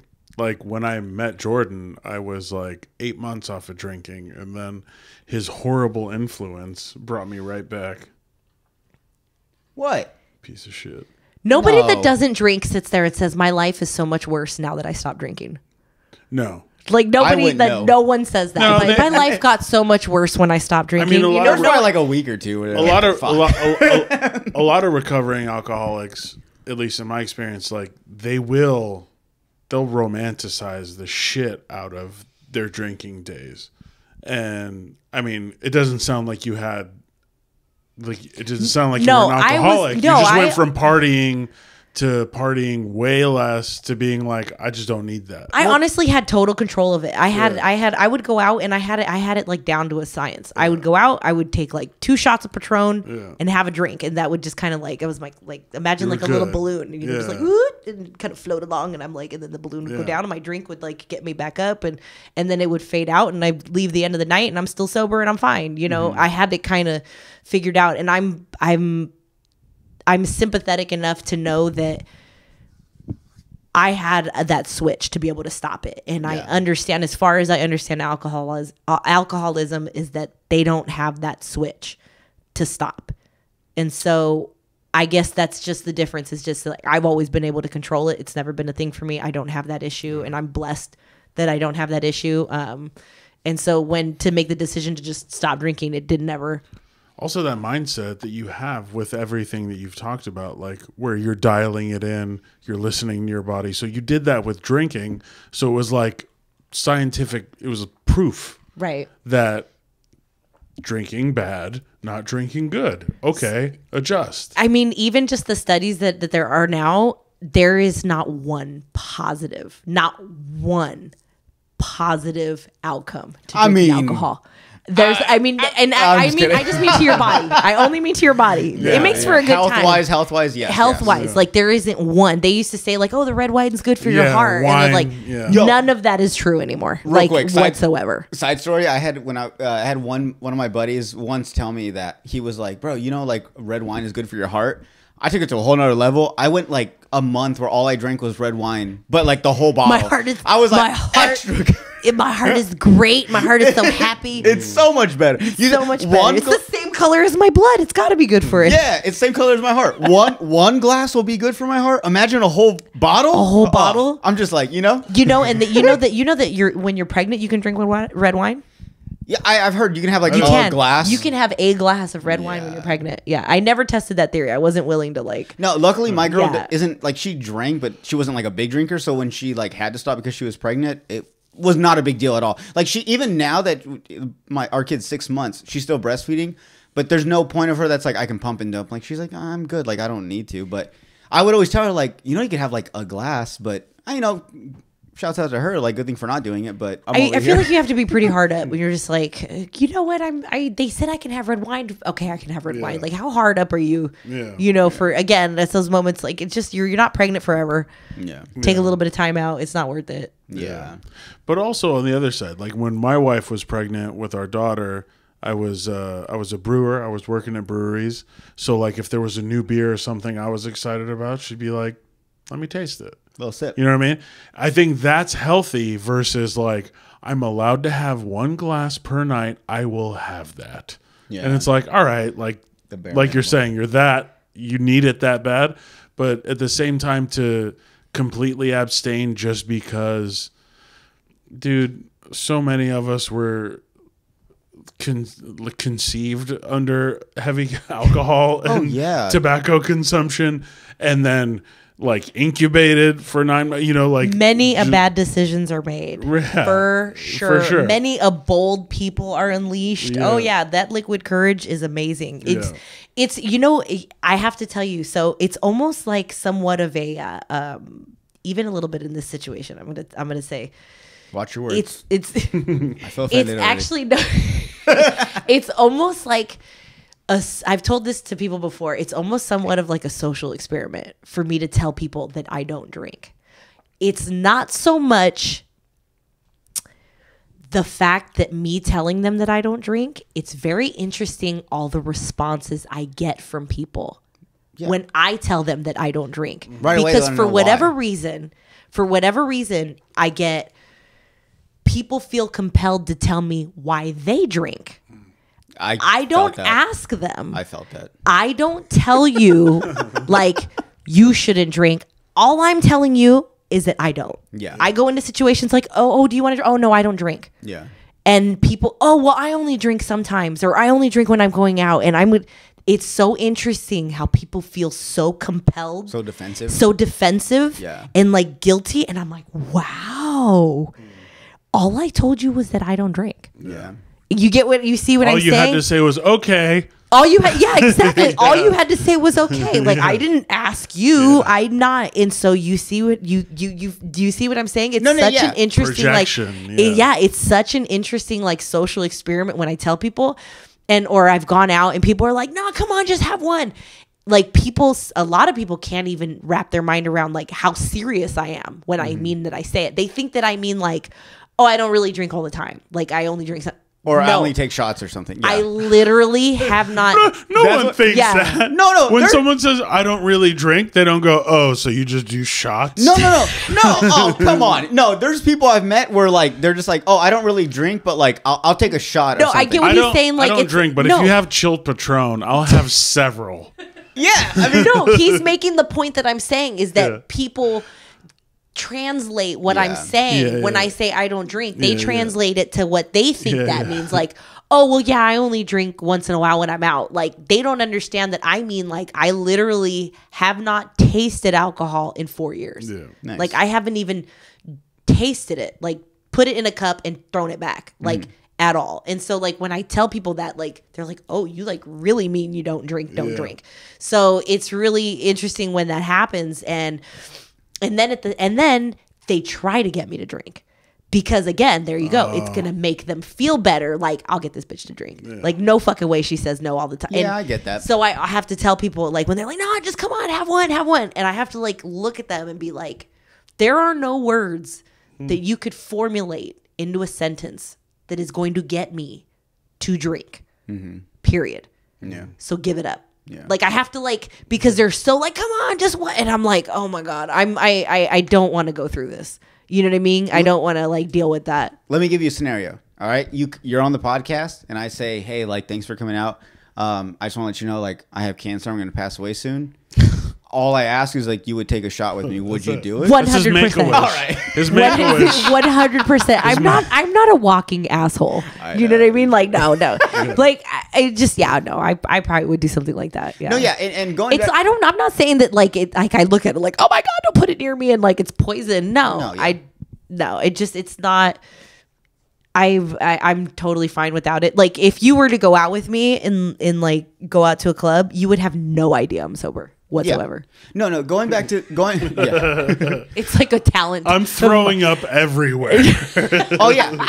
No, you're like, why is she drunker than everyone? Is she sober as a ghost? I don't know what you're talking about. As someone that drinks and like I know that like I am a certain person and then when I drink I like level up or I am a certain way like I transform to someone else. It takes a single Usher song for me. No. But like so like as like knowing that wait, fuck, I was gonna say something. Shit. Is it You Got It Bad? Which one is it? Oh yeah, what Usher song? Oh, that's a good yeah. Or just yeah? Yeah. Yeah. Yeah. Yeah. Oh, the song, yeah. The song, yeah. Oh, yeah. With Little John. Saying, yeah. Anything that's like Little John, anything with Little John on there, just screaming the 4 words that he can say. Yeah. Okay, side note. Did you watch Super Bowl? I did. How do you feel about the halftime show? Usher's halftime show. Did you like it? Usher's. I was. It was great when the clothes came off. That was the whole time. Like I was there with my part of my football team and one of my teammates the whole time, and she is like. She is as gay as it all get out. I'll just be honest with that. But that whole time she loves women, but the whole time she was like, I just want him to take his clothes off. When is his shirt gonna come off? Why is his clothes still on? Like I'm not joking the whole time. So I mean that is how loved Usher is. Yeah. When you have like one of the a gay woman still in love with you, like you're doing something right. Yeah. But no, the show was. It was more, I think it hit for like somebody like us that's like a millennial, you know what I mean, who grew up on him. Yeah. it hits a little bit different. People can't appreciate it the same way we can. He still looks amazing. Are you kidding me? He still looks the same. I had something against that. I thought, so this was my thing. So when he ripped his shirt off, the moment he took his shirt off, I don't know if you saw it, but I watched it. Like, it's funny, like during the whole Super Bowl, I was at a Super Bowl party. There was like at least like 50 of us. It was pretty big. And when the game was on, there was like 25% of people watching the game. When the halftime show came on, the girls got forward. The guys were all like, man, let's check it out. Like, you could just tell everyone was just like, judgy. But when he took his shirt off, though, he took it off with so much confidence that he was going to be like ripped. That like when he took it off, I was like, oh, like he looks good. I mean, what is he, like 40 something, right? He's like in his 40s. Late 40s. What was he supposed to look like? No, I know. But when he took it off with so like I'm good. I have a body to show, and he does. He does. Yeah, I know. But what is he supposed to look like? Look at that. No, what is he supposed to look like? I'm not a hater. I love Usher. I'm a huge Usher fan. I was a fan back when he wore the U chain. You know what I'm saying? I'm a fan. What I'm saying is like USHER. Yeah, just the Ursher. How dare you, Ursher, baby? Ursher. No, I get it, and I'm a huge fan. But like, just when he took it off, I was like, oh, okay. Like that's what I expect of a 40-something person that's healthy in shape, that's still like working on themselves. I expect them to look like that. But 5 people you know that age that look like that. Correct. Exactly. You is one. No, he's almost 50. That's my point. So as much as you wanted to look at it and think like, he has all the resources. It's because to be more ripped. It's just so look at this. He was so ripped. It's because he already set the bar so high. That's what it is. Yes. That's what it is. He set the bar so high with himself. Everybody's like so over it. We're just like, whatever. That's Usher. Okay, yeah. He's awesome. Whatever. But no, I'm gonna like the visual with him and Alicia Keys and how he was behind her and hugging her. Oh, yeah. Oh my God! Every girl wanted to be her. Wanted to be him. That song, we've been resonating in that song and in that moment, and to see the two of them together like that and her smile, like, I'm going to tell you right now, that was my moment. Right. The whole show, that was it for me. Jordan tried to shit on her voice cracking, but I gave it a pass. When her voice cracked when she started singing. Well, a lot of people missed it because they dubbed it out. Yeah. They dubbed it out. Yeah, they totally dubbed it out. So like, if you watched it live, you caught it. I caught it. But if you were to like, if you go on, like, you can go. If it was any delay, they cleaned it up. Oh wow. Yeah. You can see where they did. There's a lot of videos on them showing the before, the dubbed and the and it's just original version. It's just a quick voice crack in the beginning. It's nothing. It wasn't major. bad. Yeah. But it was nowhere near enough to make me go like, this isn't great for me. Yeah. I mean, I feel bad that happened to her. That never, I sound phenomenal when I'm in the shower. I'm like amazing. No, God, no. I couldn't even. I wish I could sing like that. No. Well, let's get into that. Next thing I want to bring up. You talked about it. Your stretch marks and stuff. Everyone else, for the most part, they're gonna look at you and be like, you have everything going on. You look good. Everyone, even Arnold Schwarzenegger, I'm pretty sure, had insecurities. What are some insecurities you have that I'm not gonna lie? For the most part, I don't see something that could be wrong, but it's one of those things that like only you notice and only anyone else would notice until you point it out. Like we talked about it during the break. You have like a wonky eye. No big deal. No one noticed. You know what I'm saying? I didn't say anything. You did. And had you not said that, I wouldn't have noticed. And now I'm just like, now you can't not look at it. I'm just kidding. It's not noticeable. Like her eyes all fucked up. It is all lazy. She's got a wonky eye. No, so. Which one do I look at? Which one do I look at? Yeah, which one? Yeah, she's looking at both of us at the same time. It's looking at me and him at the same time. It does its own thing. But, so, yes, any insecurities you have? Oh, man. So, I guess most of my insecurities fall into pretty much, I'm confused. How about that? I'm confused in the sense of I feel beautiful as a person, you know what I mean, in who I am as an individual, like in my own way, right? Like I feel beautiful, like I know I don't scare small children and things like that. Like I can go out in public and like not scare people. I get that. Like I understand that like I'm good looking, I'm appealing. You're realistic. However, the thing that makes it confusing is because I guess I'm still single. I don't have anybody, you know what I mean? That it's confusing in the sense of like, as much as everybody wants to think that I have my phone is dry as the Sahara, you know? So does this matter? You know, or being that I'm getting a little bit older, my insecurity falls into that. Okay, am I just too old? You know what I mean? I'm going to be 40 in a week. No way. So it's, you know what I mean? Part of it falls into that. That's an insecurity of mine. I hear very often, this is pretty raw. I hear very, no, this is fine. This is totally fine. I hear very often, and it's so bothersome for me. And this is something that like has gotten to me a lot. And that's any woman over 35 is just recreational use only.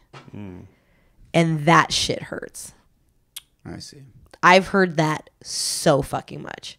And there's a lot of people that say that. There's a lot of guys that comment on that and be like, oh, well, you've got kids, you're recreational use only, you're used up, and that's it. And like, do you know how fucking horrible that actually makes somebody like me feel? Because I'm like, wow, like I am a good person. Like I get that, like, I understand I'm not for everybody. You know what I mean? If you're young and you're trying to find some young girl and start a family, I'm not for you then. Yeah, I'm clearly not for you. Yeah. But that doesn't make me you hit an age undeserving. Like, wow. And so when you hear that about when you're lumped into this general population of, oh, any woman over 35 is used up, you're burnt out, you're recreational use only.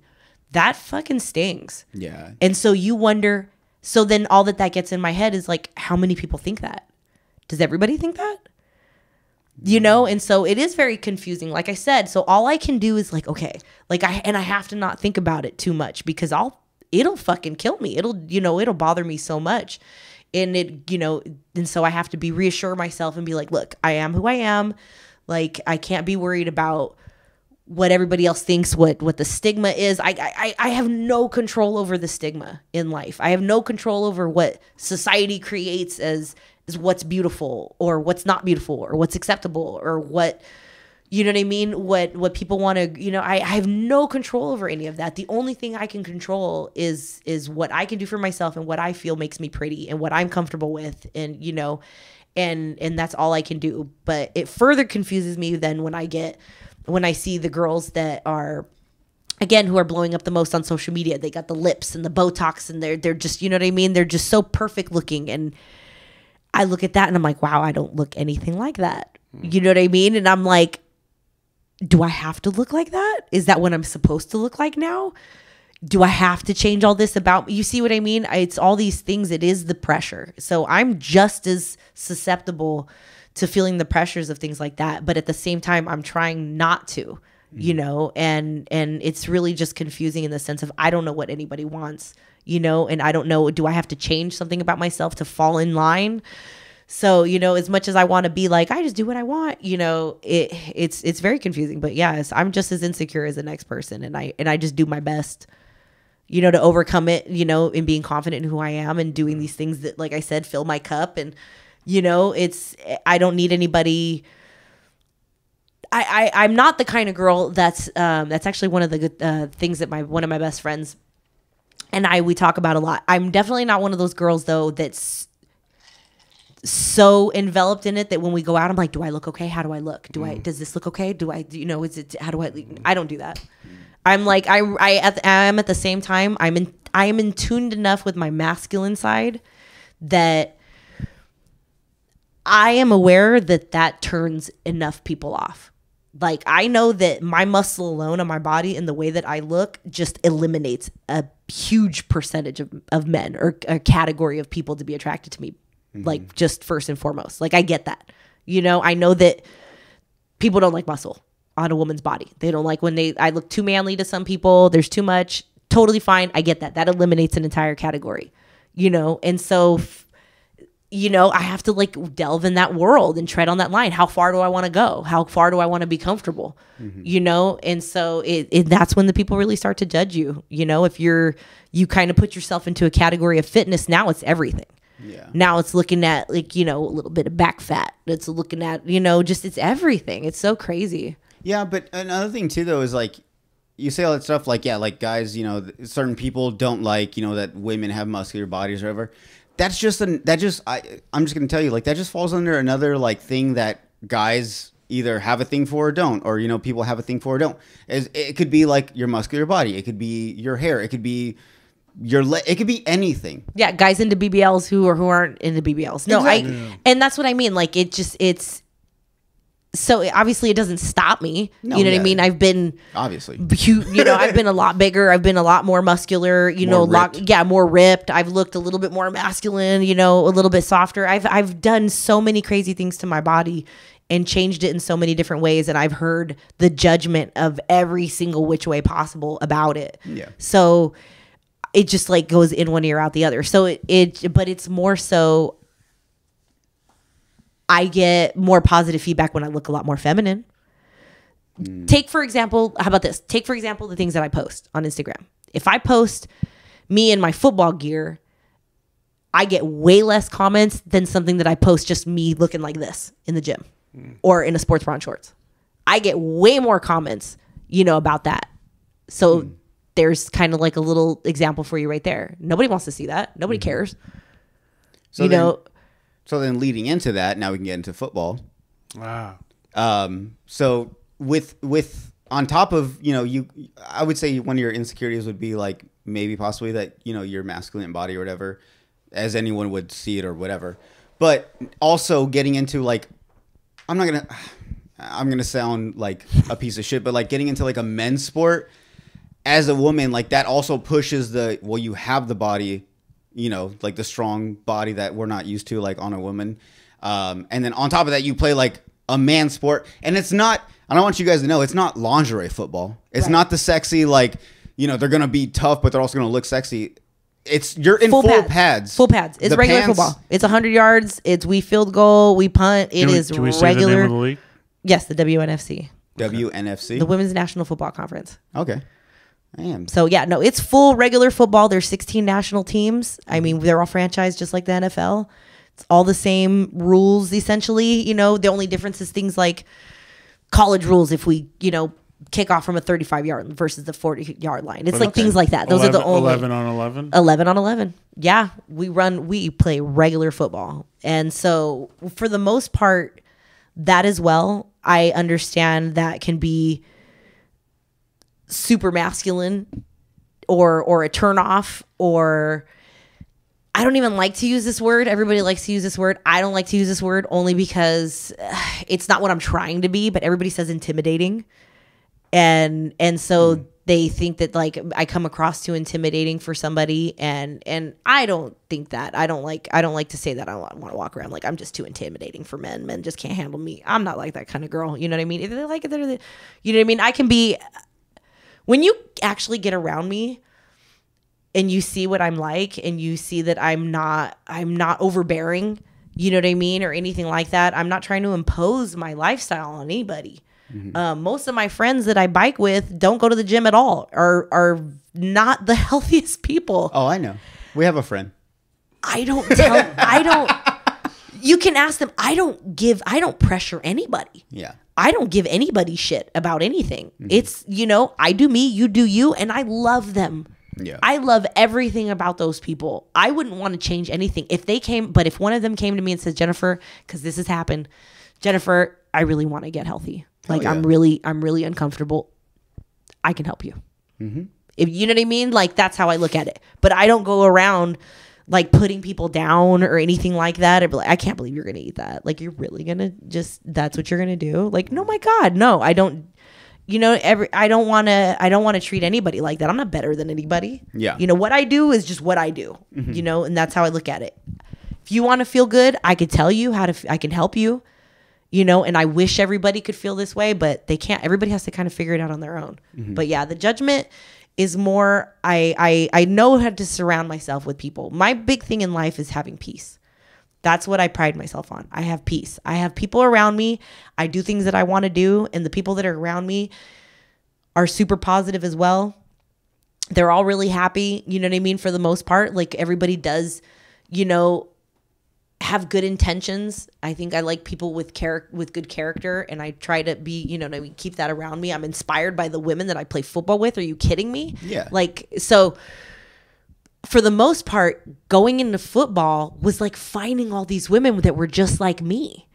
You know, finding all these women that had this masculine side to them, but we're still female, but we don't know how to do anything else because this is how we're comfortable. You know, I'm comfortable with going and putting pads on and just wrecking into somebody because I feel like a gladiator, you know? And I know a lot of women who are just like, oh, I just totally can't do that. And that's fine. Yeah. You know what I mean? I can see that. I can totally understand that would not be something you're comfortable with as a woman. Like that's that's the feminine nature. That's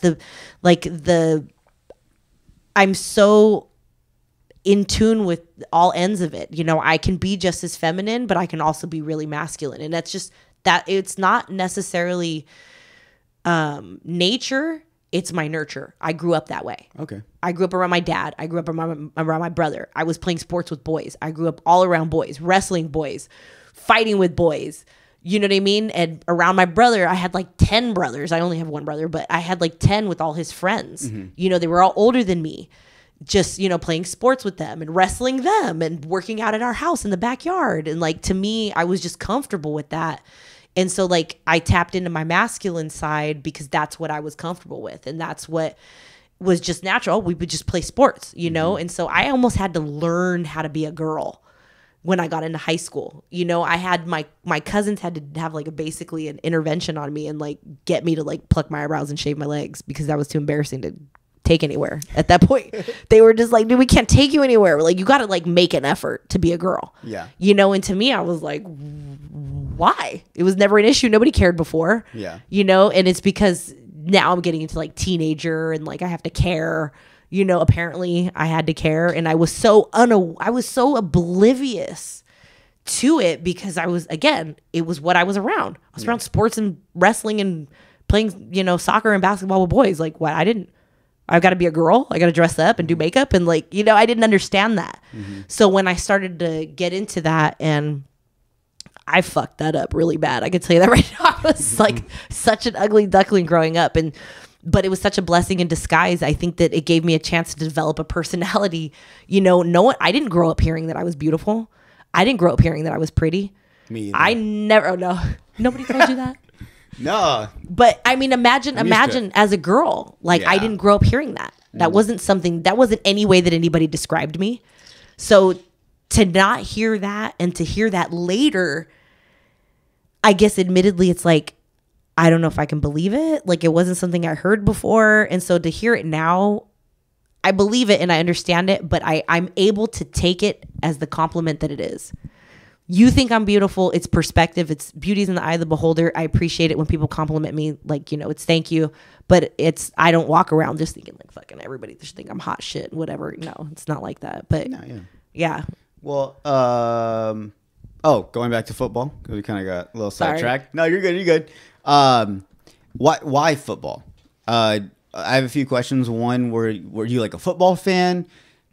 Did you ever do you understand football, or was it just like something that you were just trying to prove to yourself? Like, hey, this is like a, you know, most people say it's a man's sport. So it's like, I can do this as well. I'm going to prove to myself as well as like other people that women can do it. I know we talked about it earlier, but like you said it, you're part of history where you're part of the few women that are making the sacrifice. Yeah, an actual women's football league. Like I said, it's not lingerie, it's actual football.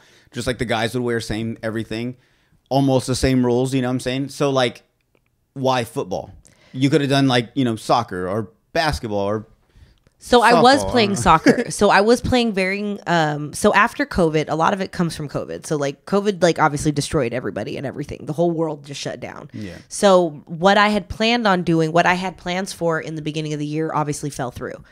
And so I'm very much the kind of person that when I have my mindset on something, that's what I'm going to do. Like I will move mountains to make it happen. And I'm such a goal-oriented person that's all I ever do is I have goals, I do them. Next one, shoot it, you know, bag it, take it home. It's like hunting. Like I'm on to the next one, And when COVID happened and I had nothing to work towards, I lost sight of who I was, and I went into a really bad funk. And I mean a bad funk. And I hit another level of depression that was really hard. Not going to the gym, not working out, not doing the things that fill my cup, basically. Did you not see a purpose in all that? Is that why? There was no purpose? I had no purpose, and that was it. You just hit the nail on the head. That was it. I had no purpose anymore. And it was really hard for me because I'm driven by that way. And so, given, and also because everything was so bleak, nobody knew what the fuck was happening. We all were so scared, so confused. And then there's all this fighting and you know what I mean? There's just so much, just so much is happening in the world that I'm worried. I'm got to be worried about my kids now, their future. And so a lot hit me. And then I got back into soccer, and that was what kind of was dragging me out of it. I signed up with I actually just kind of fell into it by accident. I ended up talking to a guy at the gym one time. A friend of mine had their gym still open during COVID, and ended up talking to a guy. He mentioned something about playing soccer, and I was like, oh yeah, I grew up playing soccer for like 15 years. He was like, you played soccer for 15 years? I said, yeah, I played every sport. He was like, well, we need more women on our team. Do you want to join? And I was like, sure. It's like, man, I haven't played in a few years, and that was like amazing for me. And so being back on a team was like, this is so much fun, And so then I got back, and so then I got really good again. I got really confident, and I started making a name for myself. And so people who played in soccer, in the leagues around here, in the dull leagues, started to know who I was, and like, damn, this girl's pretty. You know what I mean? Like, I wasn't terrible or anything like that. And so all of a sudden, I see this ad, and it was like June of 2021. Something about the X League with football, another league. And I remember watching it, and I remember thinking, the first thought was, I could totally do that. I could totally do that. And so that's one of those moments that you want to be prepared for something that you didn't know what was coming. That's another example of like why it's so beneficial to be in shape, because you're going to be ready for something that you didn't even know. You know what I mean? I would rather be prepared for something that I didn't see coming than unprepared for it, right? And so I got it in my mind that I wanted to play football. So I saw that they were going to be forming this league. And so what it was a spinoff of the lingerie league. It was the shorts and crop tops, not the total booty shorts with the butts all hanging out and everything like that, but it was regular shorts and crop tops. It was a spinoff of the LFL, starting the X League, and I got it in my mind. I was like, I could totally do this. So I trained myself for 7 months in the gym, doing nothing but like athletic NFL workouts, studying, just like I did as an endurance athlete. All I did was just study, just like anything else. How do I want to eat better? I study it. How do I want to learn to be better at football? I study it. How do I want to be a better runner? I studied it. I personally do the due diligence, and I do the homework, and I try all these workouts. And so I studied for like 7 months, trained myself. I didn't tell hardly anybody that I was going to do this. Like, I mentioned it to people, like merely like something like, what would you guys think if I played football? Wouldn't that be kind of cool? Would you guys think that'd be crazy? And everybody was like, oh, Jennifer, I could totally see you doing that. That was everybody's answer, was like, yes, I could see you playing football. And so I just showed up to the tryouts in January of 2022 up in Phoenix, made the team. And that was like kind of like the start of this incredible journey that I've been on since then. And that was it. It just got in my mind. And so once I made it a reality and got onto the team and was training with everybody and realized how actually hard it was, it made it that much more enticing. Was because, I've got a new challenge. And the thing about something me, to work towards. I don't like things when things are hard for me. It gets me very upset, and I don't like not being good at something. Really, you seem like a person that likes to be challenged. That's what I'm saying. Like, when it's hard, it's like, bring it on. Because if I'm not Like good at something, I want fires her to, up, it fires me up. I want to get better at it, because it's like, this is going to be hard. And it's also something, I'll kind of just give you an example. One of the moments I had when I was, this is probably say May of 2022. So it's May in Arizona. Think about that. You know, how hot, May or June, it's like 105. It's 5:00 in the afternoon. And I'm walking out at Legacy Stadium up in Phoenix. And I'm walking out onto the field, starting football practice at 5:30 in the afternoon in May in Arizona, carrying my pads and my helmet. It's 105 degrees. And I'm like walking out on this field going, oh my God, this is going to suck so bad. But at the same time, I'm like so excited about it. You know what I mean? I don't know how I know how twisted that sounds. I can't describe how that feels. It's the edge of, this is crazy. This is exciting. I would never do this on my own. Like, I'm not going to go out on a football field for no fucking reason and just be out there just at 105 degrees by myself and do the crazy shit I'm going to do. But I'm going to go out there and have a coach yell at me, and I'm going to do whatever he tells me to do. You know, I'm going to bear crawl across the width of the field and come up and sprint and go puke my guts up and, you know, start to overheat. For what reason? That sounds crazy, but it's, how do you know how far you can go if you never test the edge? You know, how do you know what you're capable of if you never try it? So I think that's what it is for me. It's this constant pressing of the edge, and the physical challenge of myself is just how I feel satisfied, you know, with myself as a person. And again, you have to think that comes again as me as a child. You know, I grew up, my dad was adamant that we played sports. I had two choices in life growing up, and that was play sports or get a job.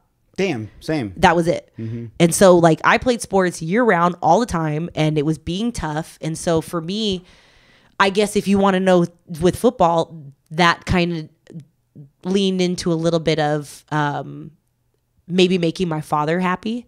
You know what I mean? Because obviously he was the first person I called, you know, to tell him that I was going to play football, and he was remarkably unimpressed. Really? Oh, yeah. He was again. So let me give you an idea of what surprised. my father, very strict. You know what I mean? We had no televisions. We no video games growing up or anything like that. No TVs in our rooms. Never owned one single video game my whole life growing up. Like not one. And so that's how tough he was. And so when I called him and told him I made a football team, he was like, really? Huh? And he goes, well, yeah. Why can't you play? And so I had to almost dissect his response, because so badly I wanted him to say, I'm so proud of you. Good for you. Yeah. You know, congratulations. I did not get that. I got well, of course you can. Why not? And so that's good though. Right? Okay. sure. But honestly, admittedly, at the time, I was just like, God, I just wanted, I had to process it, because I wanted to hear, I'm so proud of you, you know, this and that. It's just like growing up, nothing was good enough. You know what I mean? It was just what was expected out of me. Yeah. And I wanted so badly to hear like, oh, congratulations, I'm so proud of you. So later, you know, it took me months to dissect that, because it was very frustrating. And when I sat there and I thought about it, somebody had to point it out to me. Was like, well, when he said like, of course you can, obviously he didn't doubt it. And that was when I was like, oh my gosh, that just like slapped me in the face. It was like, how did I not see that? That's like his translation to saying he loves you. His translation into like, he's like, that's how I raised you. Yeah. I raised you. Why can't you? I expect that, yeah. Exactly. I expect this out of you. So imagine, does that now kind of help give you an insight as to what kind of person I am when I'm raised by a man that treats me that way, looks to me like his little girl's like, yeah, of course you can play football. Why not? Why can't you? You're that tough. And not only is it a man, it's your father. It's my father. So any other man should treat you that way, if not better. So yeah, so they should have the same like, well, you would expect them to have that same like kind of love. You know what I'm saying? Because like I said, like it was your dad's way of telling you he loved you was, yeah, of course I knew you could do it. He just didn't see me weak. That's what it was. Yeah. It was the no weakness. It was I mean, even as a kid, I broke my thumb once in a volleyball game, and he was there for it. And I walked off the side. I tried not to cry, because, you know, you couldn't cry in front of him or anything like that. And I showed him my hand. You could see the bone out the side, and he just looked at it and laughed. He was like, oh, you broke your thumb. Yeah. All right, let's go. And he walked away. And I held my hand and I followed him to the truck, and he just sat there smoking a cigarette, driving to the emergency room, and was like, they're going to fix it. Yeah. You know what I mean? And I sat there holding it. I'm 12 years old. I'm a little girl. And it wasn't like, oh, my poor baby, you know, are you okay? No, none of that. It was like, oh, all right, let's go to the emergency room. They're going to, they'll put a cast on it. You're fine. Yeah. You know, and so when, you know, that can sound so cold, and that can sound so like, at the time I'm not understanding, you know, maybe as a kid, you're wanting somebody to like care or feel bad for you. But in retrospect, I understand what he was doing. You know, he was toughening me up. Like, that taught me so much. But at the same time, as a girl, it's a challenge for me to show weakness. Do you see? At the same time, where I struggle with that, to show the weakness, to let my guard down, I have a little bit of a, like, it rubs a nerve. I have a fear to do it because I wasn't taught that was okay. And that probably translates into your relationships as well. Oh, 100%. You can't show your true emotions just because of the way you were raised and stuff. You assume that a man's gonna be a certain way with you if you start crying in front of him or being like a girl or I don't want to be a girl. Yeah, I don't want to be a big girl. I don't want to be a big time girl or girly girl. I'm not that. Yeah, and it just. Because it's just the way that I was raised. It's totally different. Yeah. But I wouldn't take that back for anything. I am so blessed to have had my father involved in my life the way that he is. And so even to this day, he watched all my football games on TV. Hell yeah. He was the first one to buy a shirt, you know, for my team and everything like that. And so he would text me right before a game. He lives in Tennessee. Hell yeah. And so he would text me right before a game and like, you know, good luck and things like that. So, but just such a man of few words. That was it. Yeah. It would just be like, good luck. And then after the game was over, he'd be like, you guys did great. Like, he's just it's not like, you did phenomenal. I'm so proud. No, that's it. At least he's aware of the fact that he has to at least let you know that he feels a certain way. You know what I'm saying? Like, at least it's not just like he just leaves you like, I'm watching your game and then like, that's it. No feedback or nothing. Like, at least he's just acknowledging like, I got to let her know like, you know, I'm about to watch your game. Oh yeah, good absolutely. Game afterwards. That's like the bare minimum for him, and he's like, I'm doing something right, like, you know, I'm letting her know. At the same, you know, and I know he's proud of me because he, you know, he especially when I started getting into shape and in the gym and things like that, and he watched it happen. He watched my body change and things like that. Like he was pretty impressed by that, but again, he wants to take a lot of the credit for it. And just like, well, yeah, of course you're like that. You know, we had the gym in the backyard. Yeah, and with honesty, like, and as a parent. I get it, you know, because it is true. Mm-hmm. You know, again, I try to tell people it makes more sense now, right? To see, you can see now why I am the way that I am when I start to explain how I was raised. You know, it starts to make more sense to people. People start to go like, oh, I can see that now. Why you're so motivated and driven. I wasn't given these options growing up. In my mind, it's sports, school, go home, eat, go to sleep, wake up, do it the next day. And that was it. It was... You do everything you are supposed to do, and it was expected of me. No question about it. Well, yeah, it's paying off.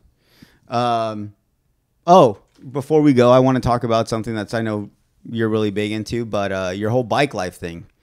We, if you guys don't know, but out here in like Arizona, Yuma specifically, but I know there's a lot of places that do it, but there's like, I wouldn't say gangs, there's like clubs, there's groups. There's groups. You know, I'm talking about bicycles, guys, not motorcycles. Yeah, motorcycles. Yeah, not the vroom vroom. Yeah, the pedal ones. The pedal. Yeah. So the bike life. Oh my goodness! If we could, I could talk a whole week on just the bike life.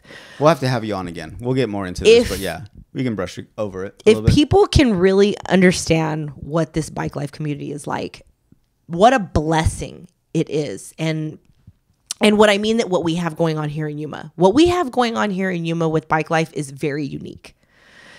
We are such givers and we are such returners of things in the community. If people are struggling, we'll come together. We have all these amazing individuals who have come together and created groups like Gorditas, BMX. We've got the Yuma Bike Life. We've got so many bike life groups that have come together with such good intention, and we get together and we meet up like on a Taco Tuesday, and we go all, say there's like 80 of us, children, adults, you know, families. We go right over to a taco stand and we spend like $300 giving back to the community. We'll raise money for people who are struggling. Like, we give so much back to this community, and as far as the bikes go, anything that's on wheels. Like, we do low ride stretch cruisers, we do BMXs.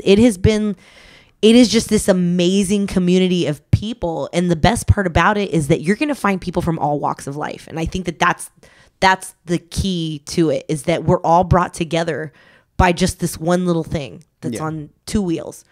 And you get people from all walks of life, and we get to all uniquely share how we do this bike life thing with our bike. You know, it's how we communicate to us. This is our style. This is how I want to show you. This is how I ride. You know what I mean? And everybody gets to do that in their own individual way. You know what I mean? With their own color bike and their own style bike and their own whatever. And it's just, and then you travel, and then I go to places like LA, and I go to, you know, Huntington Beach, and I can go up to Phoenix, and I can go to San Diego. And they have like bike groups in those and there's areas just, too. I can text somebody and people will pull up on a bike for me. Yeah. You know what I mean? It's just such an amazing thing. I can go to San Diego and text somebody, be like, hey, I'm going to be in San Diego. I don't have a bike. And they'll pull up. We got a bike for you. Yeah. That's how much love you have. And so imagine this group of people that you've tapped into that you would never know otherwise without this, you know what I mean? And biking is just so amazing. Yeah, and it's its own community. Like I've never done, I haven't been part of the bike life or anything, but I've done something. I've done like CrossFit, and I've gone to the gym enough times. I don't do it anymore, but I would go to the gym enough times where you could tell that it was like a little community. You know what I'm saying? Like you kind of knew everyone at that point. It wasn't like your normal gym where like you'd have your regulars, then you'd have like people come in and out. But like for the most part, like a CrossFit gym, you know, just like the bike thing, it's just like an escape or something. So you start meeting all these different people. Then you start having barbecues, and you start making new friends and stuff. Like it's just, I liked it because I felt like I was a part of something. I was a part of a community. I was a part of like the same. Everyone had their own issues, you know, outside of it. But when it came down to like the workout or whatever it was, like you all did it together. Same thing like I would assume with like the bikes. You know, you guys probably have like shit going on in your lives. And you have like a Taco Tuesday where you guys go on a bike ride, like during the week, you know? And I've heard about them and stuff. So I know like there's people out there like, you know, sipping on some drink and stuff. So it's just a fun, chill time. People have Bluetooth speakers. We got music, we got kids, we got families. And I mean, it's just, it's basically the whole concept is to come out and be positive. That's it. That is the whole purpose. That's all I see when I see we're all these going posts and out stuff, there yeah. with the intention to have fun, be positive, and have a good time with each other. That's it. I mean, why not? In a healthy way, you know, on a bike.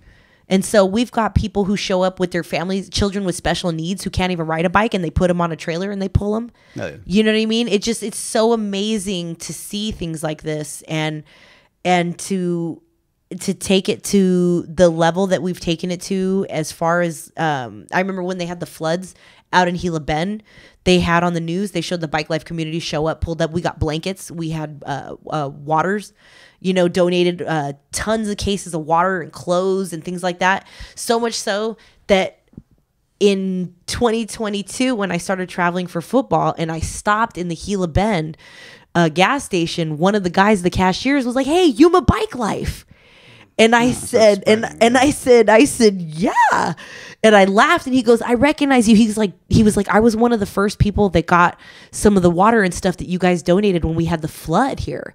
Thank you so much." And I'm just like, wow. You see the impact you made. Yes. Yeah. Like, look at that. I'm going to another town over, and this is what somebody sees of us. And like, And this is all based off just like something for fun. For fun. Just an escape. We do it just because we want to. And somehow you're giving back to the community.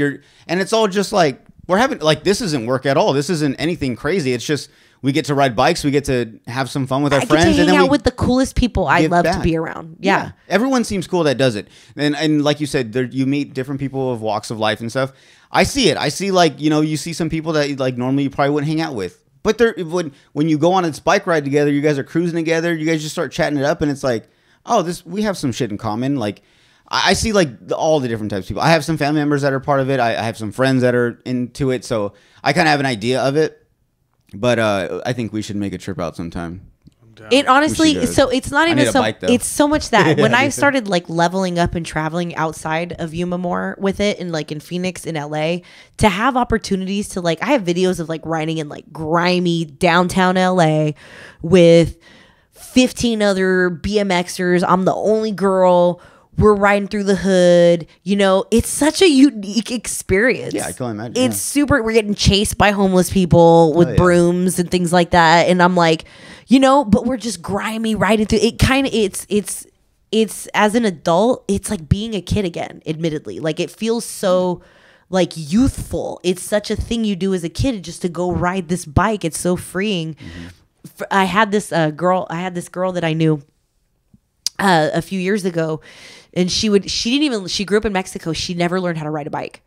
And so she saw that I would get all excited and talk about it, go on these group rides, and she just watched me talk about it. And she always laughed until one time she showed up with me, and all she did was ride on the back with someone, because again, she didn't have a bike. She couldn't ride a bike.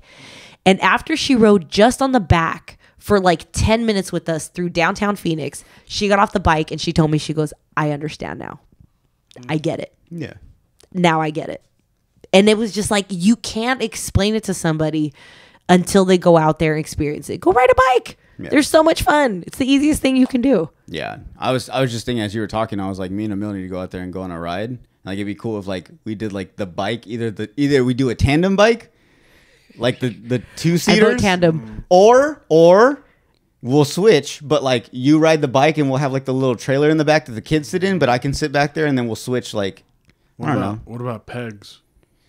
It'd be like a long trip to be standing. I want to sit in the back and like have some drinks and like record everything, and then like we can switch at some point or something. But yeah, we definitely want to get involved with that because it looks like a good time. It's a great time, and so I think that the best part about it is because we offer such different like elements to it.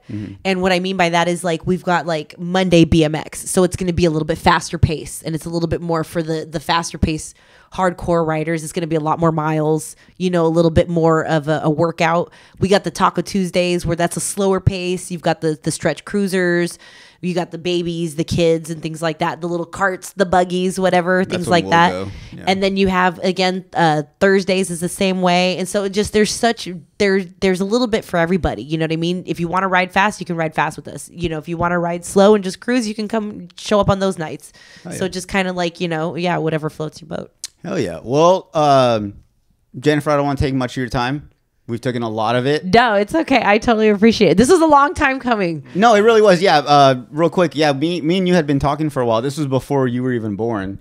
A while as in like a year. It was about a year ago, right? Oh my gosh, at least. It's been at least a year trying to get on the podcast. It was right when you were getting into your whole football thing. It was. I remember. I don't know which one. I don't know. Was it for Arizona? Would that Would you say the X League? Yeah. So that was 2 years ago. Okay. Yeah. I was gonna say. I think it was like a little bit more than one. Yeah, that was 2 years ago. And so it was around that time that we had started talking, and we were gonna have you on. And then you got into the football stuff, and then you went up. I think you moved up to like Phoenix. Yeah. Then I was just always gone. It was so hard to catch. But I'm gonna be honest with you. Another reason why it was because I've had other people ask me to be on podcasts. Another reason why it was really hard for me to do it. It was just mostly because I wasn't really ready. I know what I mean?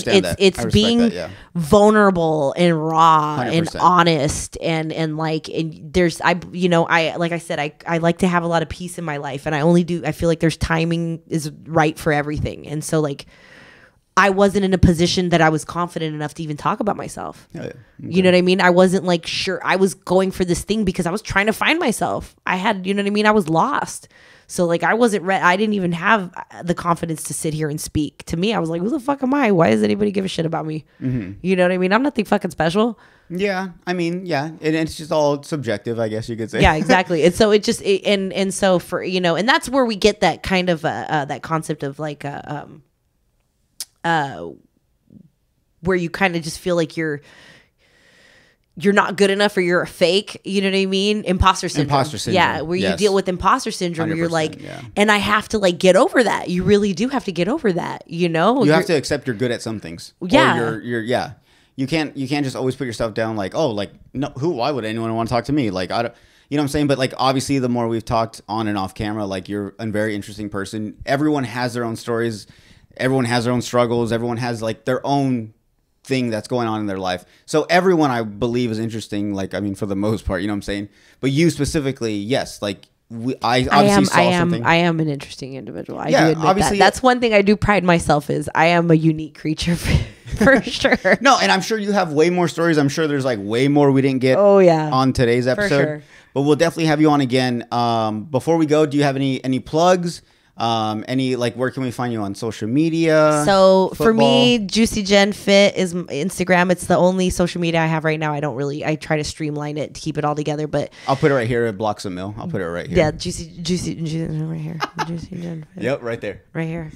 So also a big thing is follow the WNFC, follow women's football. Like the support that we need need all the is support we right need now. all the support that we can get. You know, we need watch us. Mm-hmm. You know what I mean? I think that if people got a little bit more involved in the human side of it and saw, like, to understand, I know these women personally that are on my team, and I've heard the stories, you know, from some of these people, and I'm not the only one who is fighting to just try to be out here and play football.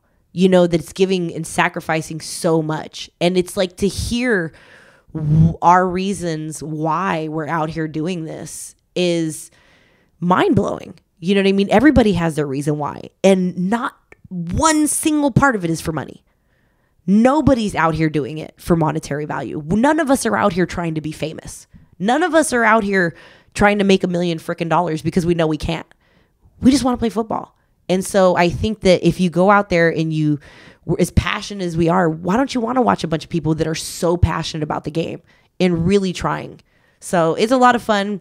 Support us, WNFC, yeah, for sure. San Diego Rebellion, shout out to my football team, absolutely, for sure. I was just going to say what the team name. Yeah, number 20, right here, got my chain. I see that, okay. Yeah. So number 20, I play outside linebacker, defensive end, probably third string DB, but you know, special teams. It's regular football, people. Oh yeah. What about what are the bike life pages on? Was it Facebook? There's 928 Bike Life, We Outside Bike Life, Gorditas, BMX. This is Instagram or Facebook or both? This is all Instagram. I apologize, but Okay. Facebook you can also find the 928 Bike Life. I believe is That's like a on main one, Facebook. yeah. Is on Facebook as well. That's the main one. Is the Yuma Bike Life Because then from there on Facebook? Yeah. other groups post from that one. So or the they Yuma post to Bike that Life one. is like the umbrella over all the Bike Life groups. That's Yeah. why. So everything Yuma Bike Life envelops like all the Bike Life clubs. So you'll find all the different ones. So even if you're into something like if you're trying to build a bike, if you're, you know, looking what kind of bike to use or, you know, to show up at, you know, bike events or If you're anything looking like for that. a bike, I know people have been selling Yeah, them on Mr. there. Mr. B's Bicycle Shop. Hey, Great. shout out Mr. Yeah, B's. Mr. B's. What? Yeah. So that's support your local bike shop. Yeah, and even on there where they're selling bikes, everybody's always selling a bike. Mm-hmm. Yeah, they're coming up on new ones and things like that. So Yeah. So once again, thank you for coming out. thank you guys so Thank you. much. Thank you for dressing up. We appreciate it. Yay. And I know you probably get a lot of people asking to be on your podcast, like you said, but we appreciate you being on ours. Sure. no, I don't actually. Not too many. I did used to, but yeah, no. Thank you guys. Seriously. No, for sure. Thank you. Guys, make sure you guys like, subscribe, follow the podcast. YouTube at Slob in the Pod, our Instagram personal one at Jornatondo_comedy, at Emil Comedy, and make sure you guys follow 928 Comedy for all the upcoming stand-up shows and open mics. Thank you guys for tuning into another episode. We're out. We're done. We're done. Thank you, Jennifer. Thank you. Thank you.